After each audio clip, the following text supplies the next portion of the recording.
Fuck it, we're live. Hey, how about that? We're live. Oh, we're live. Hey, Hey, excitement. got a new hat. I'm very excited. Hey, what's that hat? Baseball? White Sox. Oh, White Sox, yeah. The Black Sox of 1913 1918. or 1918, yeah.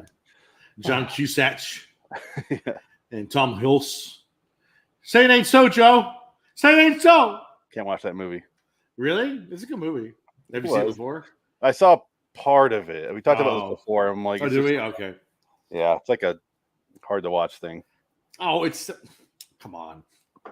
The guy that did it, the gambler who put the money on it, is in Boardwalk Empire. What's his name? Herman Roth or something. I thought about watching that next. Boardwalk Empire. The first season is the best season. Is the second season. That's the best season. I watched the first two. The first two seasons are good. The third season is okay, and I haven't finished. I never finished watching the fourth season. Yeah, it's there's 5, right?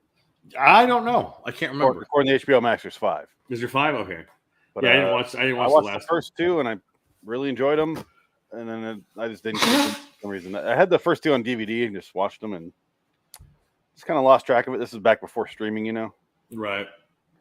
Yeah, I don't know. Well, I love the first 2 seasons. The first half of the first season is kind of boring, but then it really kicks off and it gets really good. And the second season, I think, is just some of the best TV I've ever seen. The second season's amazing. I love the second season. Oh, you know what's some of the best TV I've ever seen? Twilight on 1985. That's crazy as a soup sandwich. You're traveling through another dimension, a dimension not only of sight and sound, but of mind. There's a signpost up ahead. Your next stop, dark territory. Bordering in Wonderland, the Twilight Zone Review.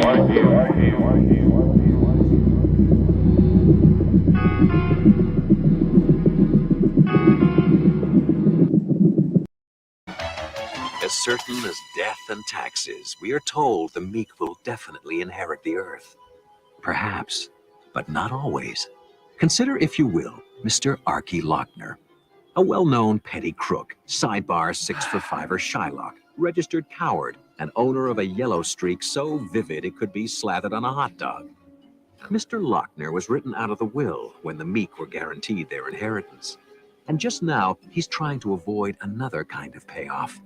A soulful payoff in that off-track betting parlor we call the Twilight Zone. Hello, citizens. Welcome to episode 328. Crazy. Oh, episode 366. TZ85's 328. Crazy as a soup sandwich. I'm Phoenix West. I'm suppressing my rage visually. It's not working on the podcast. Dick it. Yeah, you got to check out the video for that. Yeah. He's got a new location. Yes, you do. New house over here. Great. I don't have to look at that fridge. It's nice. No, it's done. Can't do it. Can you take a picture of that fridge in the last house and put it behind you? Blow it up. Yeah. Blow it up on there. Yeah. I can't deal with it in reality. It's too new. Well, it's going to be different. Like I said, in a month, it'll be a whole new. It'll be the office, so it'll be all in there. Looking forward to that. It'll be a lot different. All you see is books and maybe a couple of toys, but not much. It's mostly books, I think. Really? You see all the history books. Oh, the God, Hitler shit. Yeah, all your swastika. All the World War II history of evil books. Where you have to, never forget. Read. Never forget the other thing. The other stuff. Don't hurt the guilty. I mean, in this whatever. Anyways, this episode was written by Harlan Ellison, who wrote our favorite Twilight Zone episode, and now he's written the worst Twilight Zone episode. Our favorite Twilight Zone episode. Which one? The Grandma. Oh, Grandma. He wrote that one. He adapted that one, I think. I don't think the writer can take much credit for that episode, though. Yes and no. Because Harlan Ellison is a good writer. It's just this one was very campy. This was very, very, very, very pulpy, goofy, satirical Dashiell Hammett with a demon in it. I wrote down it's the Dick Tracy origin story.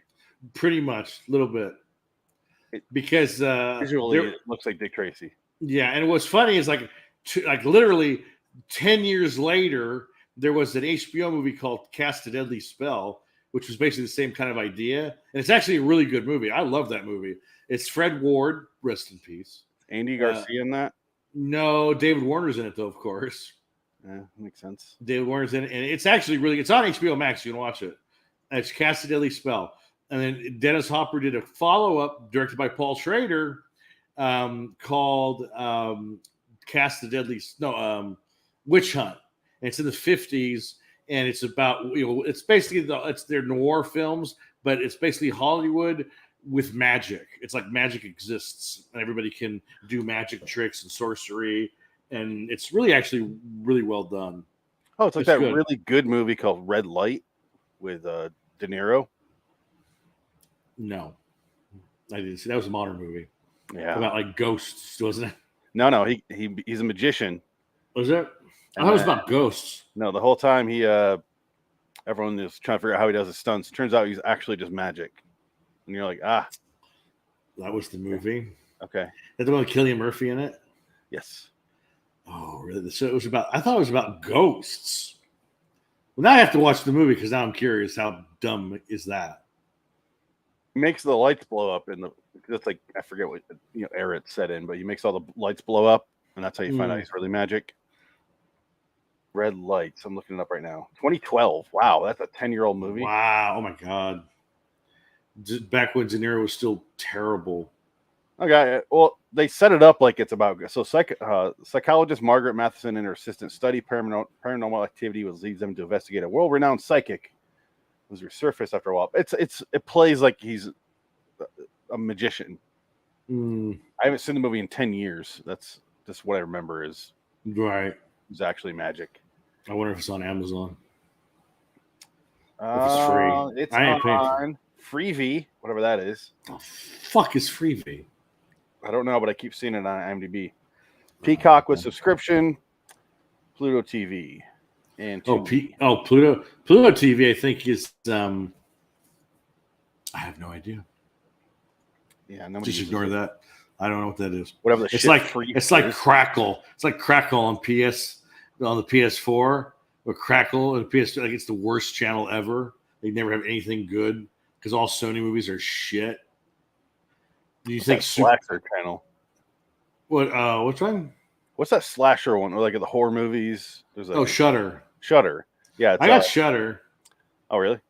Yeah, it's like $3. It's like $3.99 or $8.99 a month, something like that. That's cheap. Yeah. And they have pretty good, like they have all the Italian horror movies and a lot of the stuff and really bad new horror movies. Yeah, they're terrible. Creep Show's on there though.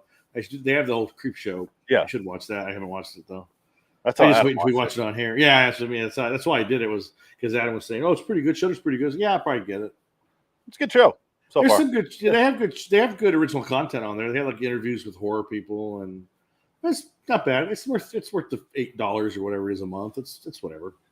I just feel like I would burn it out real quick. You would because there's not much on there. Yeah. I've watched maybe 5 movies on there in the last like 8 months that I've had it. I kind of want to get Apple TV just to get watch Severance. They bring good things. I finally watched the Red Letter Media thing about Severance. Yeah. And I was like, oh, that's what that show's about. I had no idea. Yeah, it's Ben Stiller too. Yeah. Ben Stiller. I also want to watch that show called From that they're talking about. From. Oh, right. Yeah. It was like Lost. It also reminds me of that Wayward Pines and Night Shyamalan TV show, which honestly, the first half of the first season is fucking solid. And then it's just You mean it crashed and burned like imagine that old like an 85 Twilight Zone episode? Oh my god. Like crashed and burned to the point where I'm just like, this is fucking dumb and annoying. I don't want to watch this anymore. Couple notes on the calendar. Do you have some notes? Please tell me. June 13th of 2016, which was yesterday, and 6 years. Nick Cage cast debuted. Oh my god! Also, better news today is the 7-year anniversary of this podcast of LIW the Twilight Zone Review. Literally today. Wow. The odds that finally lined up where we did a show on the anniversary. No, I wasn't there, but good for you. Yeah. Well, I was barely there. Yeah, it's fine. Yeah. Frank wasn't even there. No. When did Frank came into the picture? Season 2. When did Jansen come into the picture? Fucking 2 years ago. I don't know. Oh, okay. I can tell you the exact dates. I have them right See, here. I feel like I've been out here for 2 years now. Has it been 2 years? All right, so let's look at Twilight Zone calendar. You joined. Your anniversary is coming up here on the 23rd, which will be Of 2 June? years. Yeah. Wow, crazy. On TZ, Frank joined the TZ December 20th of 2016. So in that period between when I started of June to 2015 was the debut of the show, and end of the next year, 2016, Frank joined. Adam joined January 20th of 2020, so 5 months before you did. Jansen joined June 9th of 2020, so just before you did. And now they're all dead. Yeah. I have no proof that they're not all dead right now. Just some of them. They're not here. One of them's dead for sure. Some of them, like Jansen's life is dead, but he's still alive. Frank dead, doesn't even know it. I got a feeling like it killed all the people with kind hearts. Yeah, so we're not Because going Adam and Jansen had kind hearts. Frank does, but he doesn't want to admit it. Yeah. And we're just pieces of shit, and here we are. Cold, this is our hell. dead, horrible. I was told recently so that I went. Remember I went on that my Disney World trip? Yeah, like a couple years ago. I was recently told that I made that trip horrible for the person that went with me because I was so negative. So I guess I ruined her trip, and she said it was terrorizing. And I was like, I don't know what I did. I have no idea. Maybe a little too sensitive? Maybe a little bit. I don't know. She just says like you just everything was terrible, and you hated the food. You said the food was terrible. I said it was terrible. The food sucked. Disney World food was terrible. Like the only good thing there was the brown derby, and that was like a fucking $200 dinner I had by myself. It was wonderful. That sounds like a sex act. Oh, it's so wonderful. I performed the brown derby on Minnie Mouse. I had this. That for dessert, I had a pot of coffee because the guy was like, "Well, we don't," because it's toward the end of the day. He goes, "Well, we don't really have them, but let me tell you what. I'm going to make myself a pot of coffee, and I'll bring you the rest of it." And he basically brought me a fucking pot of coffee, and it was the best coffee I've ever had. It was delightful. It was like $18, but it was worth it. Oh, he charged you for it? No, I can't remember. It was like $8 or something for the cup, but he gave me like a whole pot full. He's like, but I already paid the rest of it. Yeah, and you're like, oh, free. Oh, $37.95. Oh, I have to suck your dick and give you a $50 tip. Okay, whatever. Yay. It was good. That was a good meal. I didn't mind paying like the $200 it ended up costing me because I had a glass of wine with it. And that was like $30 glass of wine. Fuck. I had like a filet mignon, not filet mignon. It was like a ribeye steak with like all these accoutrements and appetizer, soda with it with water, and then dessert. It was a nice deal, like over $200 with not even including tip yet. So I was like, oh shit. That was worth it. You don't want to go to that weird like dinosaur themed restaurant they have there? No, I went there. I saw that too. Yeah, they had a really good foot long chili cheeseburger or chili cheese dog. I believe I had that as well there. It was good because I looked at the menu. I'm like, oh fuck this! I'm going hard. I'm going. Well, it's all different now too. You can't just go into the restaurants and order anything. You have to check in with the app. So everything is app oriented in Disneyland or Disney World and Disneyland, I guess too. Everything is app oriented. If you're not checking with the app, you can't get shit. You ain't getting anything. Wow. You have to order it on the phone before you even get there to stand in line to get it because it's already ordered and you pre-bought it because it's gone through Apple Pay. So everything is, you pick it up, it's already paid for, and you just go on your way because they have literally millions of people there and they have to cycle through like hundreds of thousands of people a day just for food. That's insane. Is Apple Pay the one thing that Apple doesn't take 30% of though? I don't know. Because if you buy an app and like get a subscription through Apple Pay, they get 30% of everything. Do they really? Oh my god! Yeah, it's fucking crazy. The government's trying to break it up right now. No, it's like bills going through legislation. Luck. Yeah, exactly. Good luck with that. For some reason, Apple's not for it. You're gonna take our money away because we can't make anything new. Weird. So crazy as a soup sandwich. Okay, so well, you know how this works now. Whenever we have 85, or we were pretty good about sticking to our 2002 episodes because they're fairly straightforward. The 85, the Night Gallery, we segue, come back for a little bit. So we'll give a couple minutes here. This guy, I'll show his face right now. He looks like Jack Klugman, my favorite TZ Yes, actor, he does but look he's like not. Jack Klugman. Yeah. That's what And I was trying to figure out. he's getting chased in an alleyway. We finally find out what he's running from, and it's a demonic cloud of popcorn. I don't know what else to call it. It's a demon, but it's a cloud. It's taking the shape of a cloud, of green cloud. It looks like popcorn.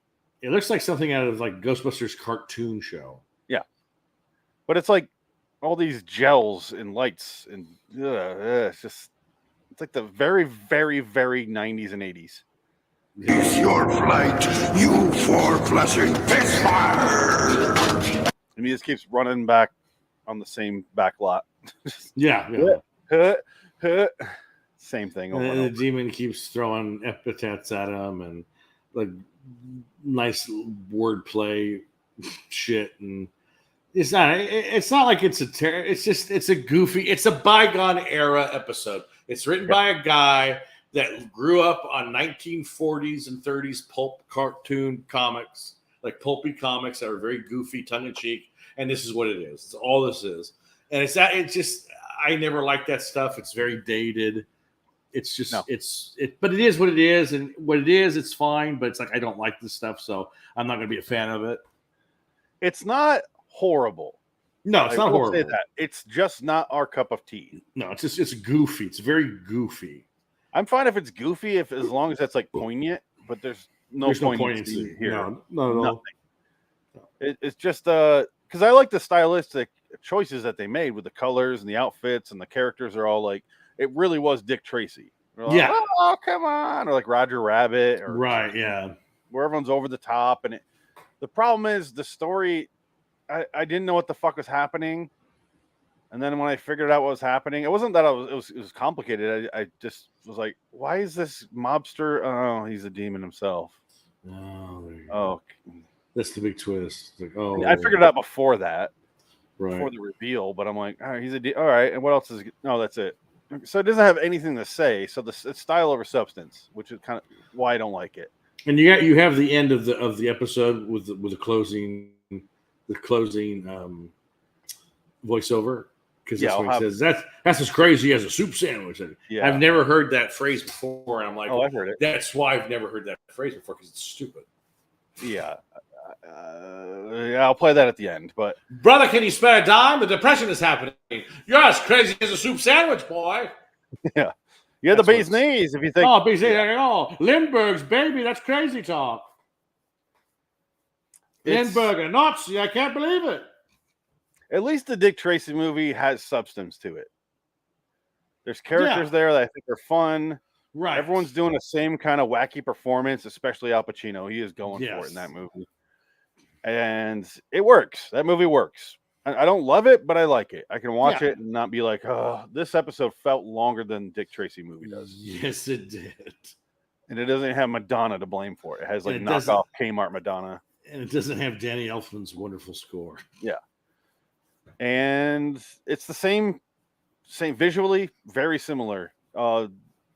Dick Tracy's a little more noir, where they do the shadows and stuff. This is just very, very colorful. Everything has a certain creep show. Like, this is the pink room, that's the green wall, and it's like nothing bleeds over to the other color at all. Right. It's a stylistic choice, and I don't like it. I just don't like it. Now, who directed this episode? What else did he do? Directed by Paul Lynch, he's still alive, born in 1946 from England. Oi! He directed More to Love. He directed Ray Bradbury Theater. Oh, no. He directed 4 episodes of Poltergeist: The Legacy. Oh, shit. We've seen this a number of times with the 85 directors. Keep this in mind. Yeah. Right here, this. Yeah. He directed 2 episodes of Xena Warrior Princess. That is not the first time I've said that on this show. Yeah. He directed 8 episodes of FX the series. Oh my god, there was 8 episodes? He did an episode of Baywatch Nights. Oh my god, that's pathetic. 2 episodes of 80 or 95 Outer Limits. Okay. Yeah. Oh, not the first time I said this either. 5 episodes of the RoboCop TV series from '94. How Is many this the episodes? same guy I brought this up on before? You might have. I think this is him. Hold on. Okay, it is because Ah! I was like, this is all way too familiar. Same guy. Because he did the message from Charity. That's why. We just talked about the last time we saw TZ. This is literally the last time. He did Shadow Play as well. Mm, He did the Storyteller, which we've seen. yeah. He did the World Next Door, which we've seen. Oh my God, we've seen all of his. I think we've seen all of his episodes. We have not. So he did 9 episodes. Oh my God. We have not seen Wong's Lost and Found Emporium. Oh no. We did watch Need to Know.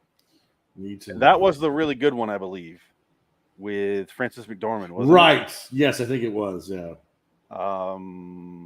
We have not seen The Crossing or The Hunters. Wow. Yeah, it is. It is that episode. Okay. Crazy. Okay, good. Yeah. So that episode was really well done. And Well, he's got a lot of flair than this director because he does this episode, which is very, very flashy. They're different. And the other episodes are they're all very different. So good, kudos for him.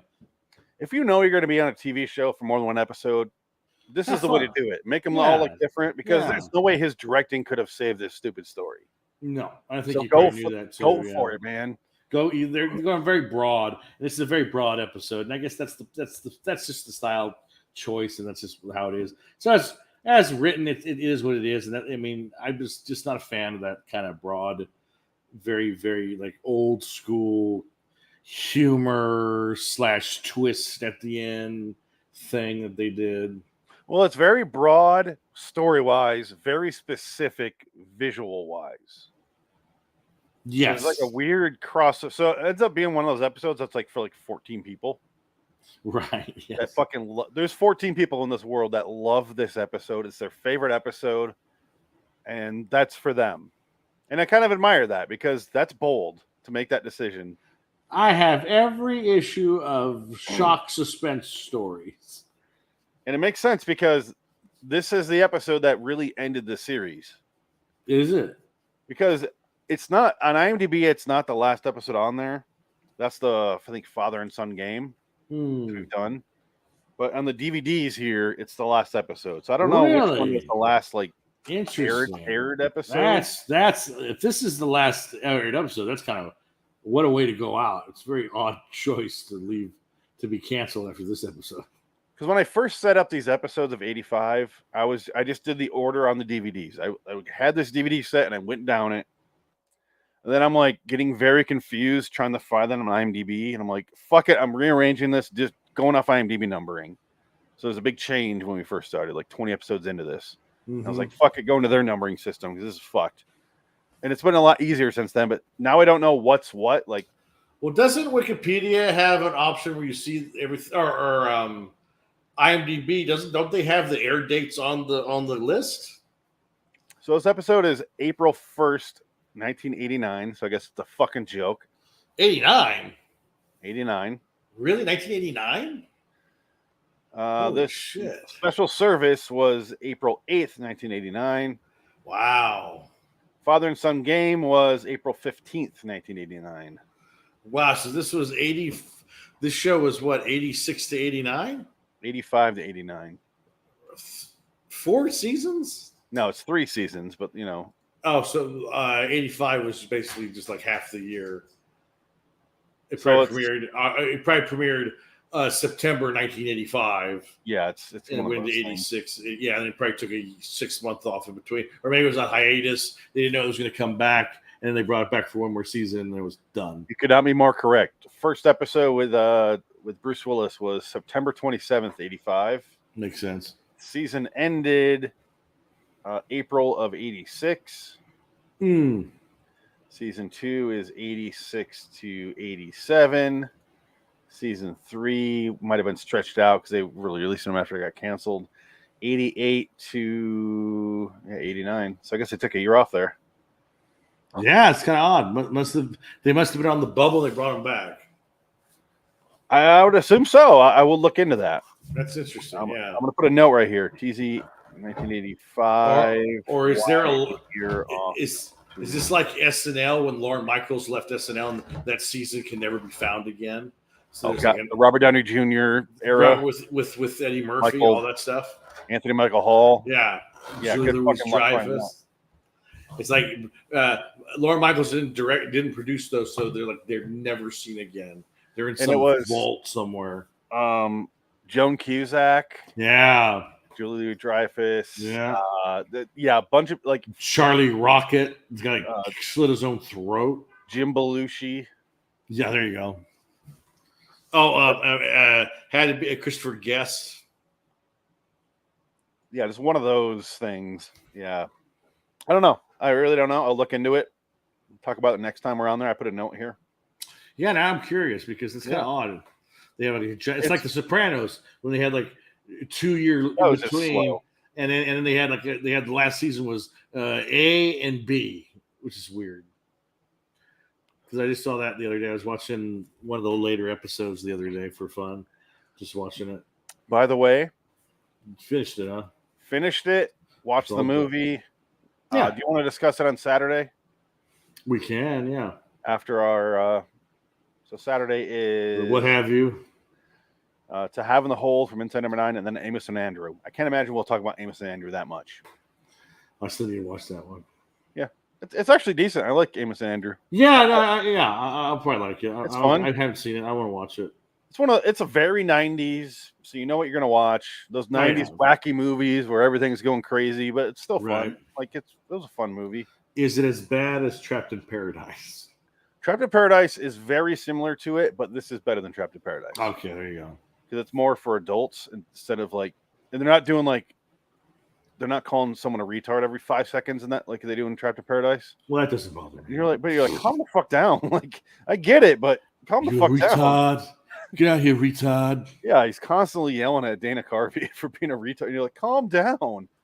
Jesus, Nick Cage. He didn't even say anything. Dana Carvey is America's treasure. Certainly funnier than Mike Myers. Yeah. All right. Okay, so he runs away from the popcorn there. I swore the popcorn said "fuck you" at one point. I want to play that clip. Trying to make a bargain that would outwit me. I'm 32,000 years old. I'm fucking 2,000 years old? 32,000 years old. Not what I heard. You human virus. Even among my peers in the fourth canonic order of demons, I'm considered a truly ghastly dinner companion. Did I mention I enjoy sucking the marrow from... Sucking the what? Marrow. I swear he goes, fuck you. And I was like, whoa. The living bones of idiots like you. Whatever made you think you could outwit the magnificence of Volker? I still got 2 days. The contract ain't up for 2 days. Why is it tormenting me? Because I'm a demon, you imbecile. I don't send singing telegrams. I torment. It's what I do. That's why I'm called a demon instead of the Easter Bunny. Who? The jokes, he hasn't said fuck you yet, but the jokes are just terrible. Well, like I said, it's awful. It's very it's a very dated vernacular. He's playing. It's that 1950s pulpy comic. Wink, wink to the audience. I'm a demon. I'm old. Ha ha ha. You're a putrid human. It means nothing to me. Blah. It's funny you mentioned the pulpy comic because clearly that's what it feels like dialogue you would read, and therefore it doesn't come off as cheesy. Right. When you put that in comic form, it's fine, but then you put it in an episode, I'm not the Easter Bunny. It's feels horrible, but yeah. This episode actually is the first episode of the TZ comic series. So when they made the comics, this is the first one they chose. No, really? That's IMDb trivia. Oh my god! In fact, I think it's the first comic book issue inspired by Twilight Zone featured this story and came out shortly after the air date. Wow! So it makes sense visually why they would do this as a comic. Yeah, but let's see. That's the only bit of IMDb trivia, by the way. Days. You made the deal. You don't fuck me for 2 days. You don't fuck him for 2 days. Fuck you. Oh, there it is. Fuck you. Yeah, didn't it? It did sound like that. 2 days. Fuck you. Bug you. But you. Bug you. Is he saying bug you or butt you? Or, but it first one sounds like fuck you. Fuck you. They do it again later on.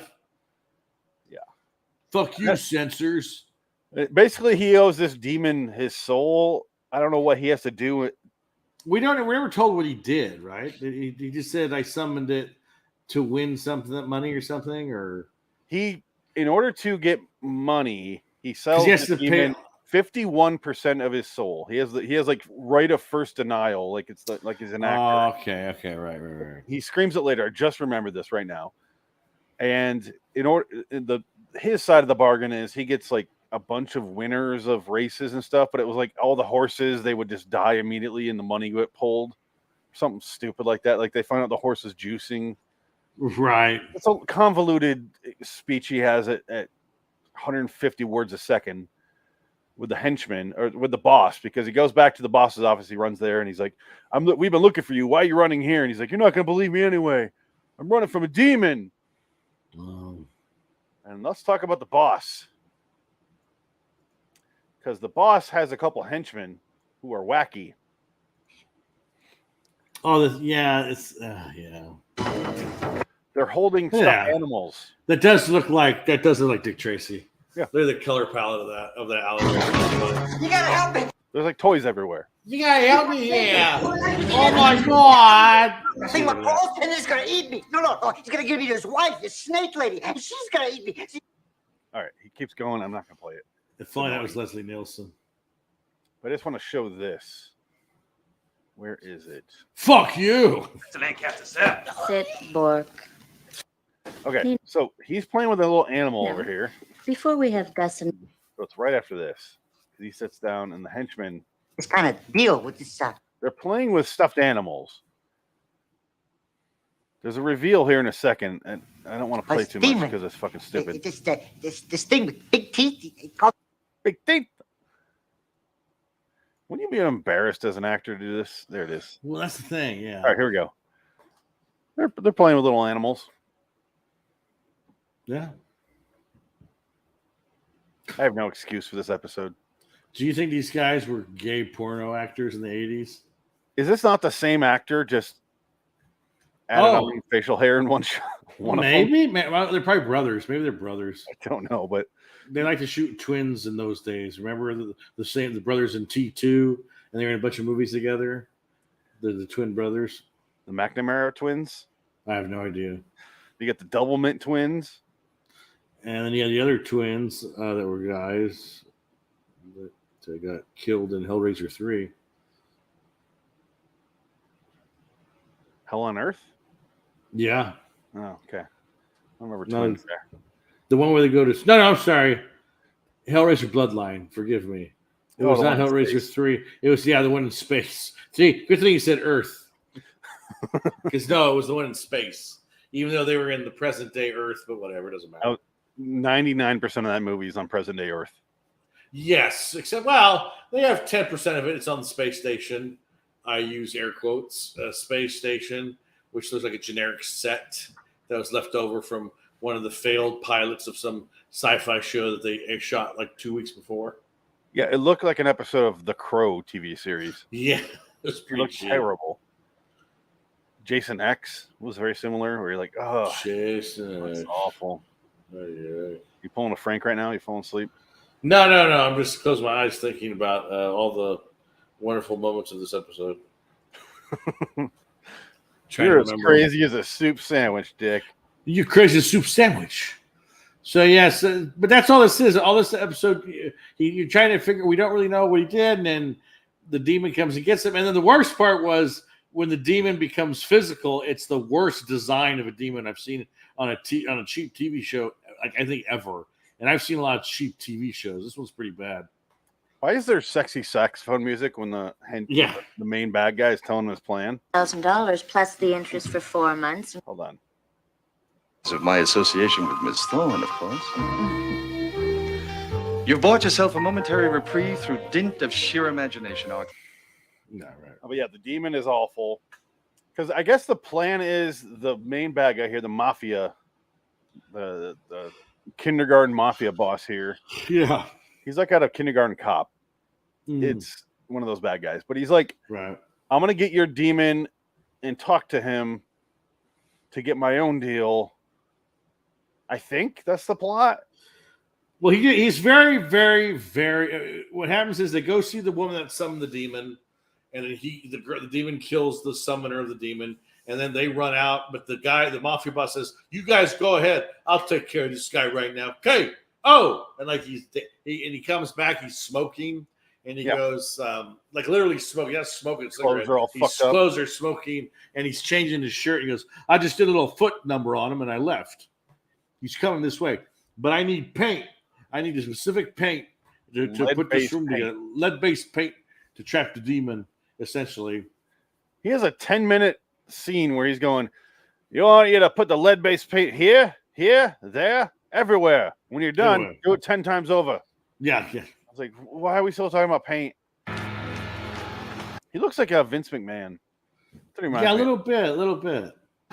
Nino, honey, what happened? Can you walk? Obviously. You stupid bitch. Fuck you. He needed a... I'm walking toward you, bitch. Come on. Oh! You stupid sleaze bitch. Oh! You stupid slit. Oh! I wanted something. We're still doing this Sopranos voice around the house, by the way. Well, you're never going to stop that. No, we're making a manicotti tonight. Oh, my God. Manicotti, as it's spelled. Manicotti. No, you want to go to manicotti. It's some frozen manicotti in the fridge. Well, they say manigot. Manicotti in the fridge. And you're like, that's not how it's spelled at all. That's my wife's Parmesan, or what was it, the frozen eggplant, or whatever. It's a big ziti. It's her last ziti. Yeah, her last ziti. Karen's last ziti. Oh, Bobby. Janice, fucking poor Bobby. Dirty ass Janice weasels her way into his life. Her and her dirty tit tattoo. Oh, God. Oh. And that's real, too. I know it. That is real. Because it's another movie. Yeah. And I think that's the tit tattoo that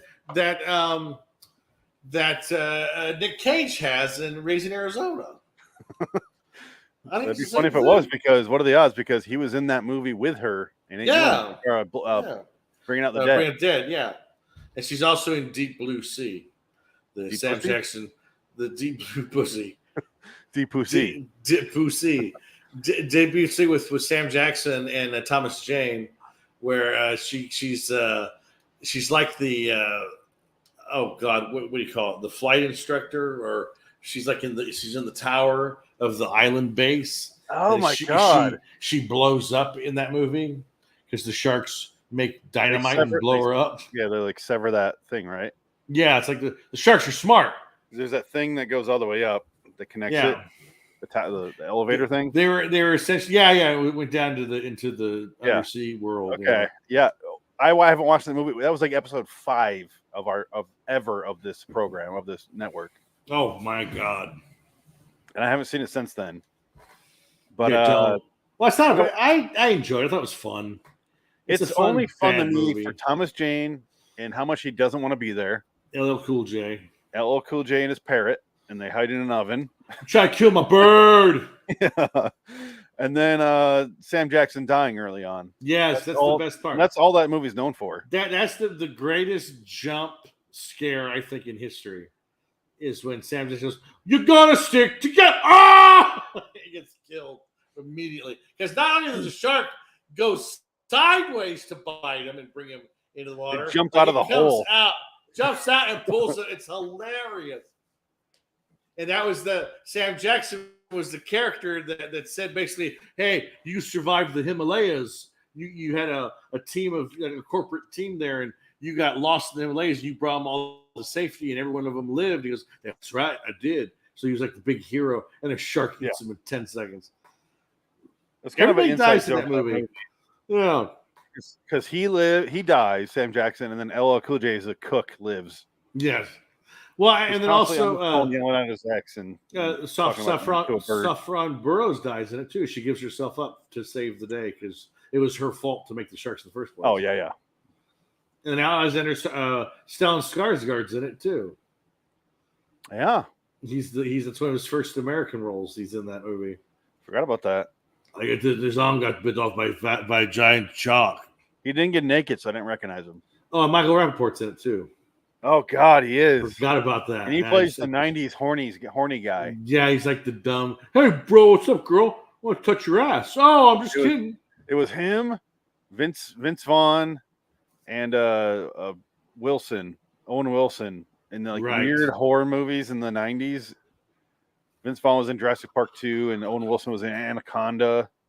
Who was in Congo? Which one of them was in Congo? Oh, Congo. I feel like you had to have one of them.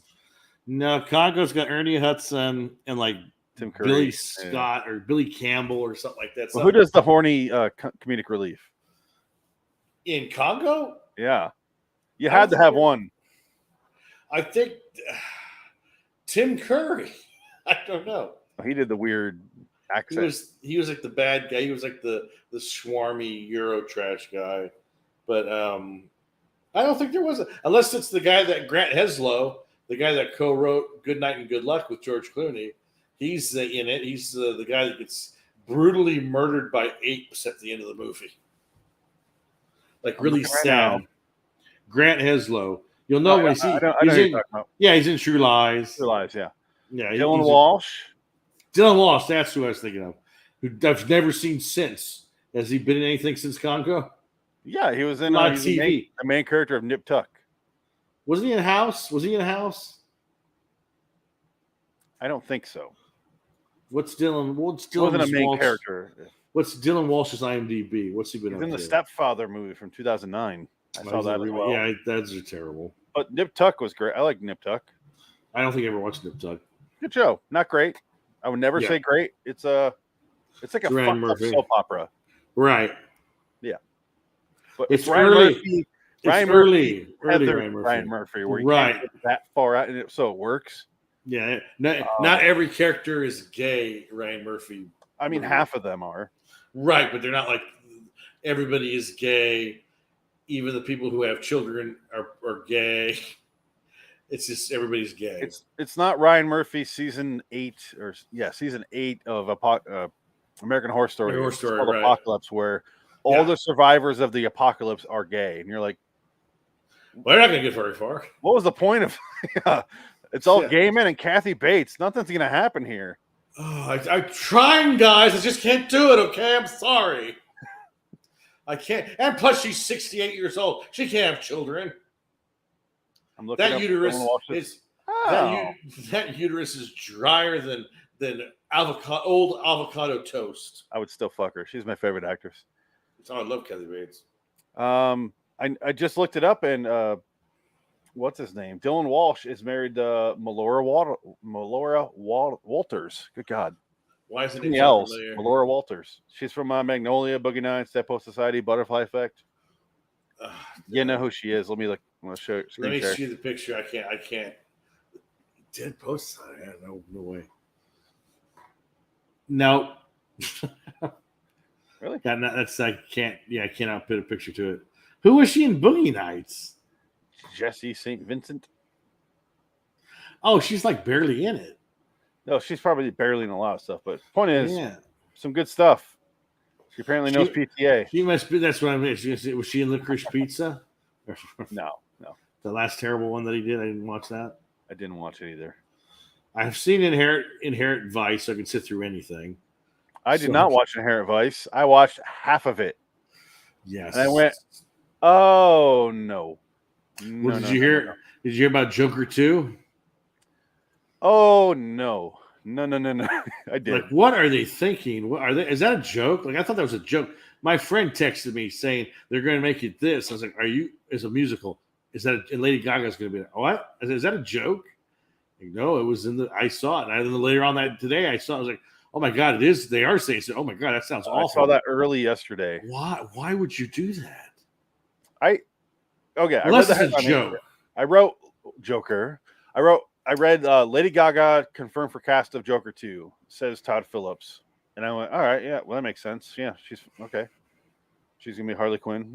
That makes sense, honestly. That makes sense, yeah. And then I was like, went on my day, and like an hour and a half later, I went back to my phone. I saw the exact same headline, but I finished reading the actual title. And it goes, says Todd Phillips, who will make the second one a musical. And I go, oh, I didn't see that. What the fuck? What? Yeah. Like, what? That makes no fucking sense to me. I can't fathom that. I don't. No. That it's got to be a joke. It has to be a joke. Because they're saying, are they going to, because Joker, the first movie is King of Comedy, is this going to be New York, the remake? Is that what they're going to do? I keep telling you. I need to see it. New York is a solid fucking movie. Oh, I'm sure it's good. I need to watch it. I think it's on HBO Max. Should probably Paramount, watch it. I believe. Is it? Well, shit. I believe. It might be on Turner Classic Movies, though, because that's what HBO Max true, yeah. has. But I don't know. Maybe they had it Paramount would let them show that on. I don't know. They have their own thing now. Well, everybody shares movies, because I know HBO Max, like 1 month they don't have a movie, and then the next month they get it back. Well, that's when they get the rights to air it. That's how you see movies pop up. But right, who? Like the accountant. The accountant is on HBO Max again. I was watching that. UA. So it's UA. United Artists. Yes, but who has it now? I think that's Paramount, because Tom Cruise bought UA. I don't know if he ever sold it. Because I think Tom Cruise and his production company bought United Artists once upon a time. Unless he sold it in the midterm. Oh, okay, so it probably is, because I'm looking at who owns the actual distribution rights to that movie. Like, it's the home, but it's MGM and 20th Century Fox, and now it's Warner Home Video. So all of that goes back to 20th Century Fox would be on Hulu. Warner Home Video would be on HBO Max. So really, toss up in the air to who owns the rights to it this week. It appears. Good God, I've never been more confused about who could show a movie. Right roulette. Yeah. So okay, so did you get remember that movie Future War on IMDb with that Future War with the dinosaurs? And it was MST did it. Yeah, with the cardboard boxes. Yeah, that's it. It's right there, all the cardboard boxes. Yeah, that's all I can think about this entire part of this episode. Yeah, they're clearly full of packing peanuts, and they're going, "Huh, this will block out a demon." Now watch, and the boss is like, "Hey, do you mind if I come in there?" Like in a weird. Hurry, you want to let me in? Hurry up. And they're like, oh, let's take down these heavy boxes. Hey, boss. Yeah, felt like that. Mr. Luthor. Only Robert Zadar's not here to show up in a weird space outfit. If only. And then die of shame. Die of catcher mitt's face syndrome. Oh, it was a catcher's mitt. He looked like a real Dick Tracy character. He could have fit right in. True. No makeup. No, that was a MST3K reference. He's in Robert Zadar's in Soul Taker. In Soul Taker, they go, he has a face like a catcher's mitt. That's right. Yeah, that's perfect. Yes. It's padded here, and that's it. I love the fact that movie was written and directed by the star, that chick. The ginger bitch. Yeah, she was trying to get a career going. It didn't quite work out. No, it never does when you watch MST3K movies. No. Well, Time Chasers. They were proud of this movie. And then they had the premiere, and we were there, and I don't think they liked us after the premiere. The Time Chasers part for MST3K is fun because they were like, yeah, do the show. Yeah. And then they watched it. I guess it was a huge bummer. But then now I'm actually in a Facebook group with that guy who plays the guy in the pink outfit, the sidekick character of the bad guy. The guy's like, the guy looks like Tattoo a little bit. Yeah, he got the mustache. Yeah, but he's in the. You're fired. Group, and he shared a whole story about it, and everyone's talking about it. It was so cool. Hilarious. And he's like, yeah, it was a fucking bummer when we watched it, but I was laughing. Everyone, the cast was having fun, but the producers and all those guys were like, oh come. So I guess it was like kind of a different. A little bit more nuanced than the original story that you hear. Right. The actors are like, oh, yeah, this is fucking funny. Like, they're making fun of us. But he goes, I still watch that episode to this day and laugh hysterically because it was a ridiculous movie. It's actually one of my favorite episodes, I think. Oh, yeah, Time definitely. Chasers. I love that episode. That's the one I bought the box set for because that was good. And then I got Boggy Creek and Touch. I think that's Touch of Satan. It's Boggy Creek 2, The Legend Continues in that box set. Yes, and is Touch of Satan in that one? Touch of Satan. Is that Devilfish? Is it that one or is that a separate one? No, Devilfish separate. It's the red one, right? Touch of Satan, and it's Merlin's Magical Shop. Is that what it is? No. Yeah. Is it? Okay. No, that sounds right because I only had like 2 or 3 box sets. I have quite a few. I need to go get them. Time Chasers, I believe, was the green one. Yes, Time Chasers is the green one, and it's out of print. Yeah. Very expensive. Can't find that no more. Nope. I have Attack of the Leeches. I got rid of all that, and I regret it deeply. What, the original box sets? Everything I had for MST3K. I got rid of every physical piece of media I ever had. I'm like, all okay. gone. So that's why I said when Adam sent me that box set, I'm like, this is all I have now. What you just sent me. Wow, crazy. I'm slowly getting stuff back. I just bought all 5 Die Hards on Blu-ray today. Oh wow, okay, yeah. $20. Yeah, I was going through because I moved, so I was going through I brought my Blu-rays out, and they're all in the living room now. Look, I got a bunch of Shout Factory episodes that I haven't even opened them yet. There are a lot of sealed ones that I haven't even watched yet. I want all my MST3K backs because remember all those VHS and DVDs I had? Yeah, all gone. I got rid of them all. I need to find those. Where are my MSTs? I need to look those up. I have Simpsons, I think seasons 1 through 10 on DVD. I know that. I used to have that. I have those. I remember I had season 1 in French because I got it in Amoeba. It was Les Simpsons. Les Simpsons, $10. It was whoop. Yeah. So you'd be like, okay. Back in the day when the Simpsons box set was like $500 and you got it Amoeba for like $10 because it was the foreign version. Yeah. I got a foreign DVD player. Yeah, it worked just fine. Fucking great. Yeah. I have a bunch of foreign Blu-rays. I still got to get that player. Well, the region free is the way to go because you can buy stuff that you can't get here in the States. Sometimes you get it really, really cheap. Yeah, it depends on what it is. Because there's a lot of awesome. I don't know what the fuck. Why certain European countries get certain box sets and we don't get them based on movies that are like there you go. That's fantastic. This was right by my desk. This happened to be. Zet le bien zet. Zit zu leben, zit zu sterben. So I put this on the side. What is that movie? Time to Kill. It's from '89. Time to Kill. Not that one. Not the Joel Schumacher one. That was Sam Jackson. No, I deserve to die. Hope to burn in hell. It's the movie where Nick Cage is like in Italy during the war, and he's staring at some naked girl. Captain Curly's Man. Oh, let me read the back to you. Enrico ist un Jugend de Afrika stond als Soldat. Alles verfat für Enrico. Okay. I think I should after that. So then cover boxes. He goes to his office when his clothes are burned, and he goes and gets more clothes out of a file.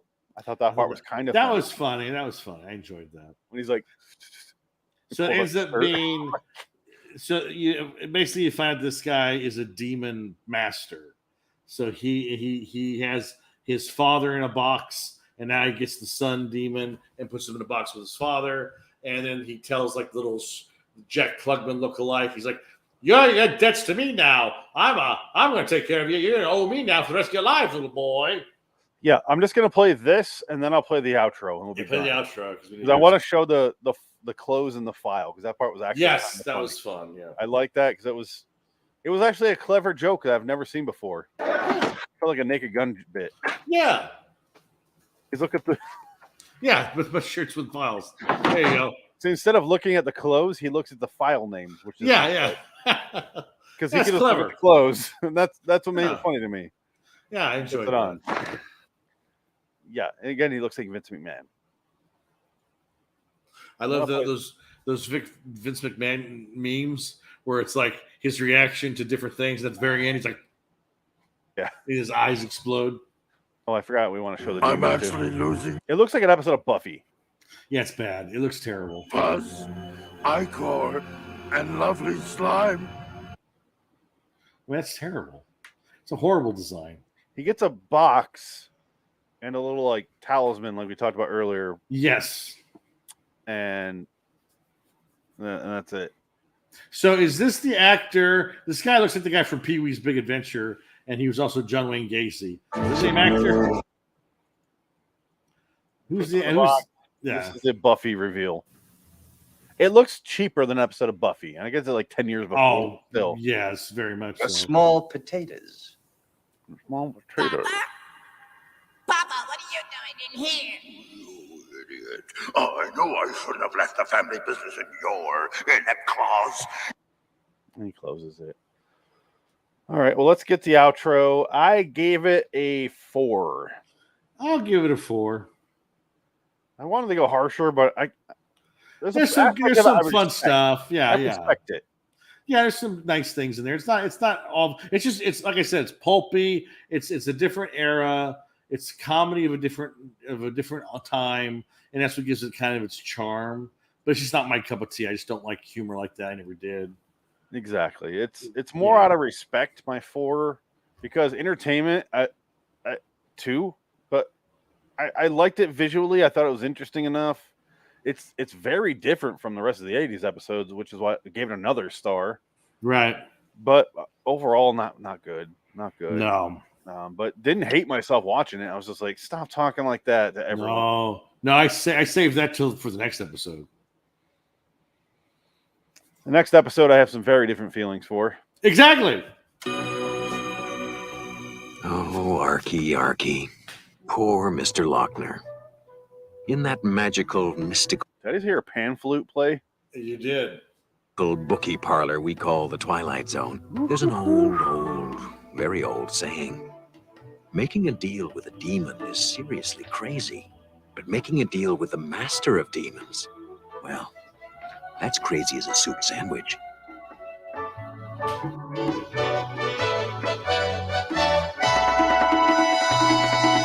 And that's how you end the series, maybe. Because we don't know if this was the last aired episode or not. That's as crazy as a soup sandwich. Goodbye forever, ladies and gentlemen. I'm looking up the etymology of crazy as a soup sandwich. So it says an expression of military origin, calling to mind a pitcher of soup being poured over bread. But they do that. It's called sopish. It's a Portuguese dish. They have. I do it every fucking time I go to. They have wet bread. Paradise soup. or I hate it. Panera. Oh yeah, I dip my bread in the soup all the time. Sometimes I'll get the and a bread sandwich. Bowl. Yeah, I'll get a bread bowl and a sandwich and go. Yeah. Oh, absolutely. But I think the joke is that it's stupid to put soup in a sandwich. Right. Because it would just fall out. I get it. I kind of get it, but it's also stupid. And that. What about a burrito? That's not soup. Could be. Anything could be soup. The point is, once you have it in the sandwich, it's just going to fall out and just make the bread soggy. So you're just eating soggy bread. So I kind of get what it's saying, but I remember I was very excited to watch this episode because it's a title that stuck out to me when I was putting everything together. And it is. It is very. Remember, I was making all those posters like you see behind us here. Oh yeah. And I was like, oh, that's a fun title, and it was at that point what I regarded as the last episode of this fucking train wreck. And I was like, okay, this will be a fun one to get to. And here we are, not so much fun. And how many more do we have? Because we've watched a lot of TZ85. I guess maybe we haven't. Maybe I'm being. I think we have like 60, 70 more. Ah! That's as crazy as a soup sandwich. You don't want to open that box. It's Pandora's box. Like you don't want to know what's inside, man. No. Schrodinger's TZ85. Schrodinger's. We don't know if we have 1 or 1,000 left. Let's not even look. Bud Cort's Schrodinger's cat. Oh god, let's do it. Bud Cort's cat. Okay, so we have a Dan Beaumont left. Strangers in Possum Meadows. This is just what not on the schedule. Okay. I have Newton. Take My Life, Please. Taint. Or The Beacon, The Junction, Memories. But Can't She Type? The Call. Okay, I'm looking right here and look at this. There's like 7 in a row at this point here. Like here to here is all but 1 or 2. Oh, man, look at that. That's a lot. Oh, there's another Titus. Here's a Christopher Titus episode we have. Gabe's Story. What? Yeah, that's 2002. Oh, God. Wow. Yeah, there's a lot. Okay, so total, there's 100 left. After our schedule ends on episode... Today is episode 366. I have it up till 412. Wow. So say 140 left, right? 130. Let's just say 130 just to be fair. 130 left. A lot of them are Night Gallery and TZ85. We're quickly running out of 2002, which sucks because that's the most fun for me to watch. Right. But yeah, the soup, as they say, is running dry. This show is as crazy as a shit sandwich. Oh, sorry. I already fucked it up. Until next time, in the meantime, I'm Phoenix West. Dick. Fuck So, you! Soup sandwiches. You Fuck soupy you. bitches. Fuck you! I like soup. I like sandwiches. What? I don't get the point of this. Why did you put them together? It's delicious. It's fantastic. It's It's wonderful. delicious. The soup Nazi, the sandwich Nazi doesn't come off the tongue as well. But well, yeah, I get it. Whatever. It's fine. All right. Break time. Sure. I kind of want to take it 60 Yeah. people. That's good. Yeah. Let me that sounds save good. this episode. Go play Last Jedi bit. No. I don't know. Doo-doo. Dun, dun, dun, dun. Oh, no. I think I only have that in the anthology one. No, I have it on here too. Okay, just look. Fucking great. All right, we'll be right back.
Hi.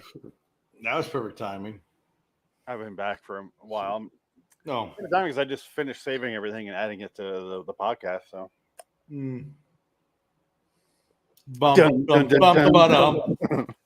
Jesus.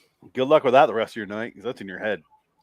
Oh. Okay, let's go. Aqua Velvet. I love Aqua's. I'm a Barbie girl in a Barbie world. It's fantastic. Made of plastic. They're That's making that Aqua. movie, you know.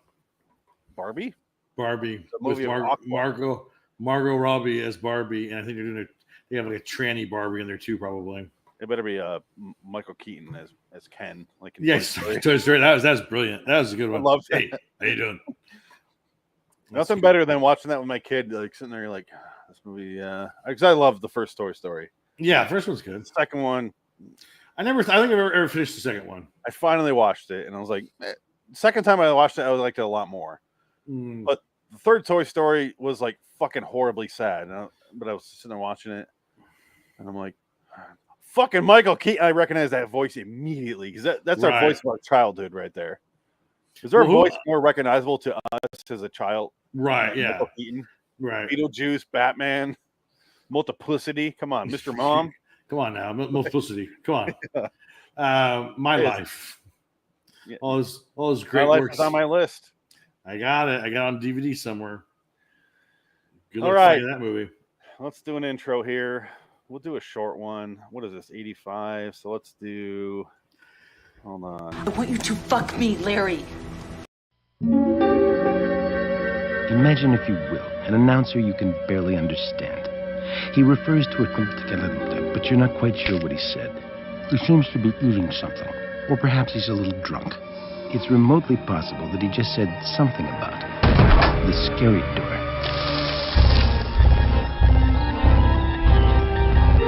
Bordering in Wonderland, the Twilight Zone review. It was not guns or bombs that defeated the aliens, but that humblest of all God's creatures, the Tyrannosaurus Rex.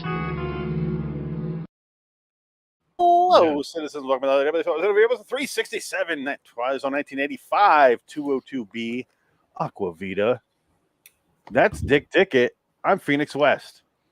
This is the precursor to a little thing called Death Becomes Her. This episode. That is a movie I've been meaning to rewatch for 20 some years. Wow. I understand. Did you not like it? Did you hate it growing up? I loved it. Watch it. Oh, you do love it. Okay. I loved it, and I went, need to rewatch that. And it's been 20 years, and I still have not rewatched it. Yeah. It's a Zemeckis movie. It reminds me of Beetlejuice tonally, but I liked it as a kid. Yeah, I do too. Helen's got the big fucking circle in her stomach. When she's a big obese girl, you eat with cats. That's funny shit. You got Meryl Streep with right. And Bruce Willis had hair.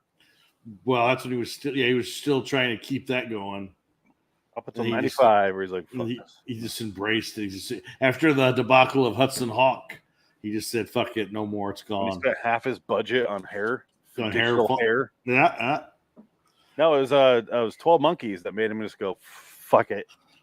Yeah, because he's still fighting it when you watch Last Man Standing, that movie where it's a remake of the Clint Eastwood movie and the Kira Kurosawa movie. It's basically that movie. It's a remake. So which one, though? Because there's a few dollars. A fistful of dollars. Yeah. Fistful of dollars. The first one, yeah. That's what that's about. Last Man Standing is a interesting to watch movie. Yeah. Although it's all over you feel like it's 1996, but it's not supposed to be. Yeah. You never stop feeling like it's 1996. So right. Whatever they were doing didn't work. Well, yeah, you have Bruce Dern is in it. He's the sheriff, doesn't care. And then Judd Apatow's wife's in it. She was a starting actress, like one of her first movies. I think she's kind of topless, and you can see her boobie in it. I think she gets naked in it, but it's like it's to the side, like you see side boob or something. I'll be right back. It's pretty. No, sorry. I want to see what Judd Apatow is like. Oh, shoot. No, but Judd Apatow's. If you ever saw Switch, that movie with Ryan Reynolds, Patrick or Sam Bateman or whatever his name is, Jason Bateman. There's a scene where she comes out and she's naked, but it's not her body. It's obviously her head on another body. Oh, and it looks like Sopranos. It's just the Jessica Alba thing, right? Yeah. Or the Natalie Portman butt thing, right? Okay. What butt thing? Oh, because Closer, that wasn't her ass. No, not Closer. Your Highness. Oh, right. That was my next. Yeah, you're right. Yeah, that wasn't her ass. Yeah. She's probably got no ass. She got frumpy pancake ass. She got a Jewish potato pancake ass. Oh God. No, she's not a bra Jew. in this movie. You don't see anything. You see her butt. I remember she might have been in like the shadows with topless or something. I can't remember. Because he's nude. You kind of see his dong. He wasn't afraid to get naked in movies because this is after that awful movie where he gets naked a lot. What was that movie? The Bruce Willis movie? The cowboy? No, not cowboy. It's like he's a detective.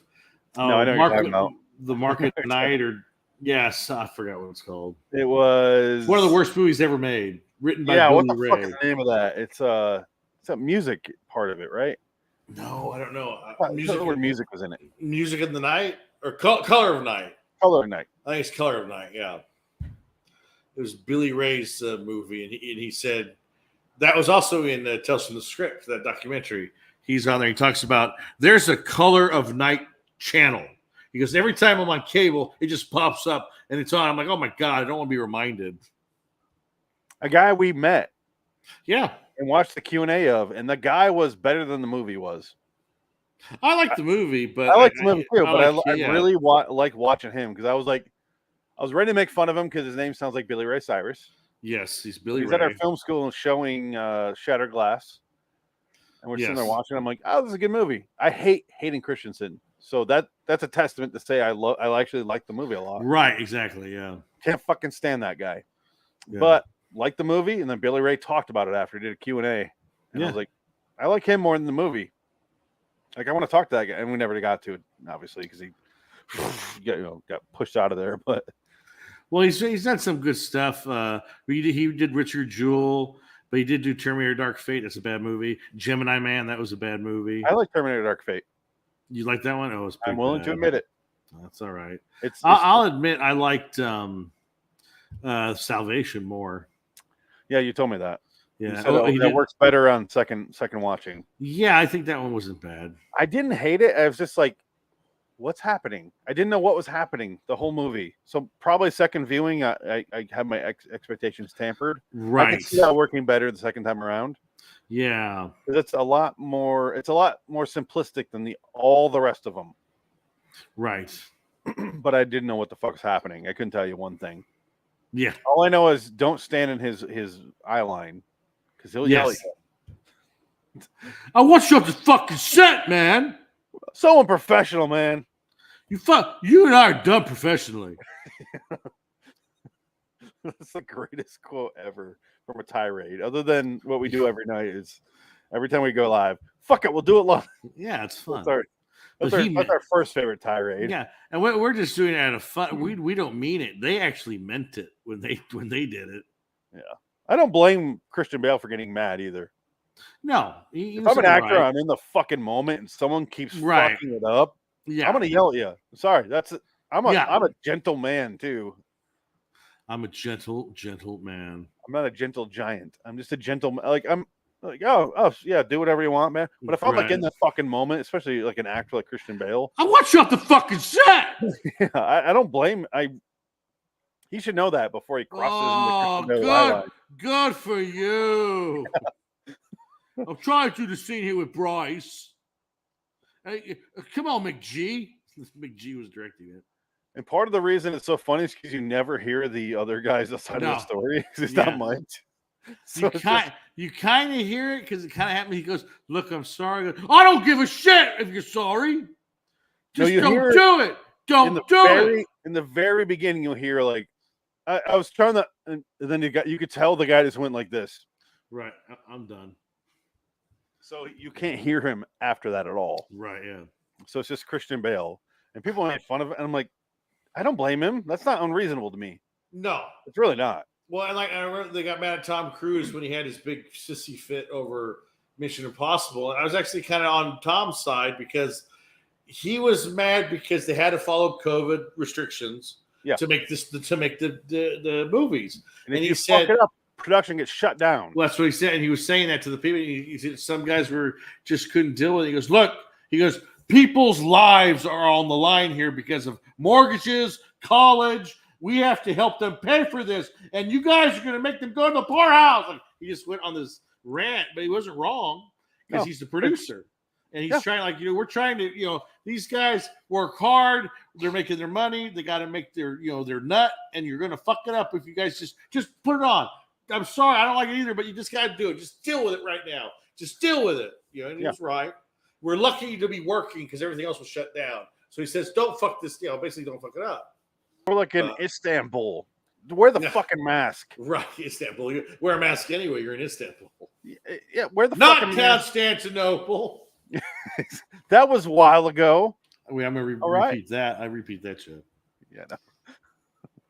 But Tom Cruise is a guy. If you're on a film set and you're part of making his movie, shut the fuck up. Get out of the way. Right. You got to realize where you're at, what your level is. It's nowhere near Tom Cruise, right? Who's honestly, as much as I hate to say it, probably the greatest movie star of all time. He's up there. Name someone who's had more hits than him. I can't. Well, because honestly, you overstate his hits because he's never had $1 billion movie. No, you don't need $1 billion movie. Top Gun 2 is going to be his first $1 billion movie, but he's done consistently $700 to $800 million movies for like the last 20 years. Yeah, his lowest box office movie was, but he was in The Mummy. That's one of the biggest. The Mummy did really well overseas, so it made its money back. Yeah, but still, it's one of the biggest fiascos of all time. Like it killed an entire franchise in one movie before they ever had a franchise. He's a guy who's always in control. The Mummy was the one movie he wasn't. I think he used it for money. It was just all money. That was the one time he goes, all right, let Universal just have this one. Because they're just like, Tom, it's like the old monster movies, Tom. You love the monster movies. Just think, you're going to get a cut of all the movies because your contract, you're getting 10% of every movie that comes out because your name's going to be producer. Even if you're not there, it's just your name's on it. You're going to sign it, and it didn't happen.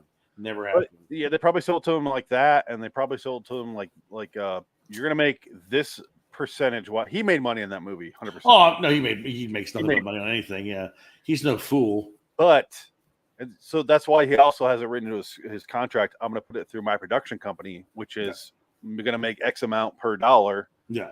So he's a smart fucking guy. He really is. And I'm going to have Chris McQuarrie rewrite the script for me. But Christopher McQuarrie only rewrote the lines for Jake Johnson. Is that what it was? That's what it felt like because Jake Johnson had all the best lines, but he was Griffin Dunn in American Werewolf in London. Yeah. Like, why the fuck is he in here? The exact same person. I've never watched that movie since theaters. I've never watched it again. Never even. It was so bad. Never even bothered. I mean, it's one of the worst movies I've ever seen. I didn't hate it. Is the weird thing because I went, no, that's what they're going for. It's not working. Failed miserably. Yeah. Why the fuck is Russell Crowe in this thing? That's Dr. Jekyll and Mr. Hyde, which is even. He didn't even get to do it. He got 5 seconds of Mr. Hyde. Right. Yeah. He's out of there. And I'm like, why is? He's mad. Johnny Depp going to be the Invisible Man? And then Angelina Jolie was going to be Bride of Frankenstein before Frankenstein, which made no fucking sense. They were doing the DC model. Well, throw them all together, then we'll do their stories separate. They're trying to do Marvel shared universe, and just that was the biggest failure ever, I think, in motion picture history of that attempt. But the funny thing is, they tried to do it in 2004 with Van Helsing. Everybody forgets that they tried to do those movies again in 2004. And they also had a TV show that never that never aired, that they were making at the same time. It was about the monsters. They did make a Van Helsing TV show. A new one, or it was like 4 seasons in like 2013. Yeah, but it wasn't. All these are on the CW. Yeah, it wasn't. It wasn't. It was like the daughter of Van Helsing or something. It wasn't even Van Helsing. No, it was strictly called Van Helsing, and nobody fucking watched it. Yeah, but you and I remember Van Helsing as the reattempt because we saw that thing in the goddamn Chinese Right. Grauman's Chinese Theater, and we're like, what is happening? Why? I remember everyone in that theater during that movie going, what? Like, so pissed. No, and everyone, the movie ended. I don't know if you remember this at all. Movie ended, and it gets like credits, and normally you have like, people leaving. Right. Yeah. Movie credits, and everyone's just going. They can't fathom what they saw because it just ends, and we're like, but it ends like, ready for more adventures of Mr. Yeah, Van there's a sequel. There's sequel bait at the end. It's like, what? Because he's like he's a werewolf. Van Helsing ends up being a werewolf, and he kills Dracula because they fight at the end. Hey, I'm a person. I didn't see that since theater. I have no idea. I can't remember either. Yeah, no fucking idea. I tried. I remember hating it. Yeah, I tried. I couldn't do it.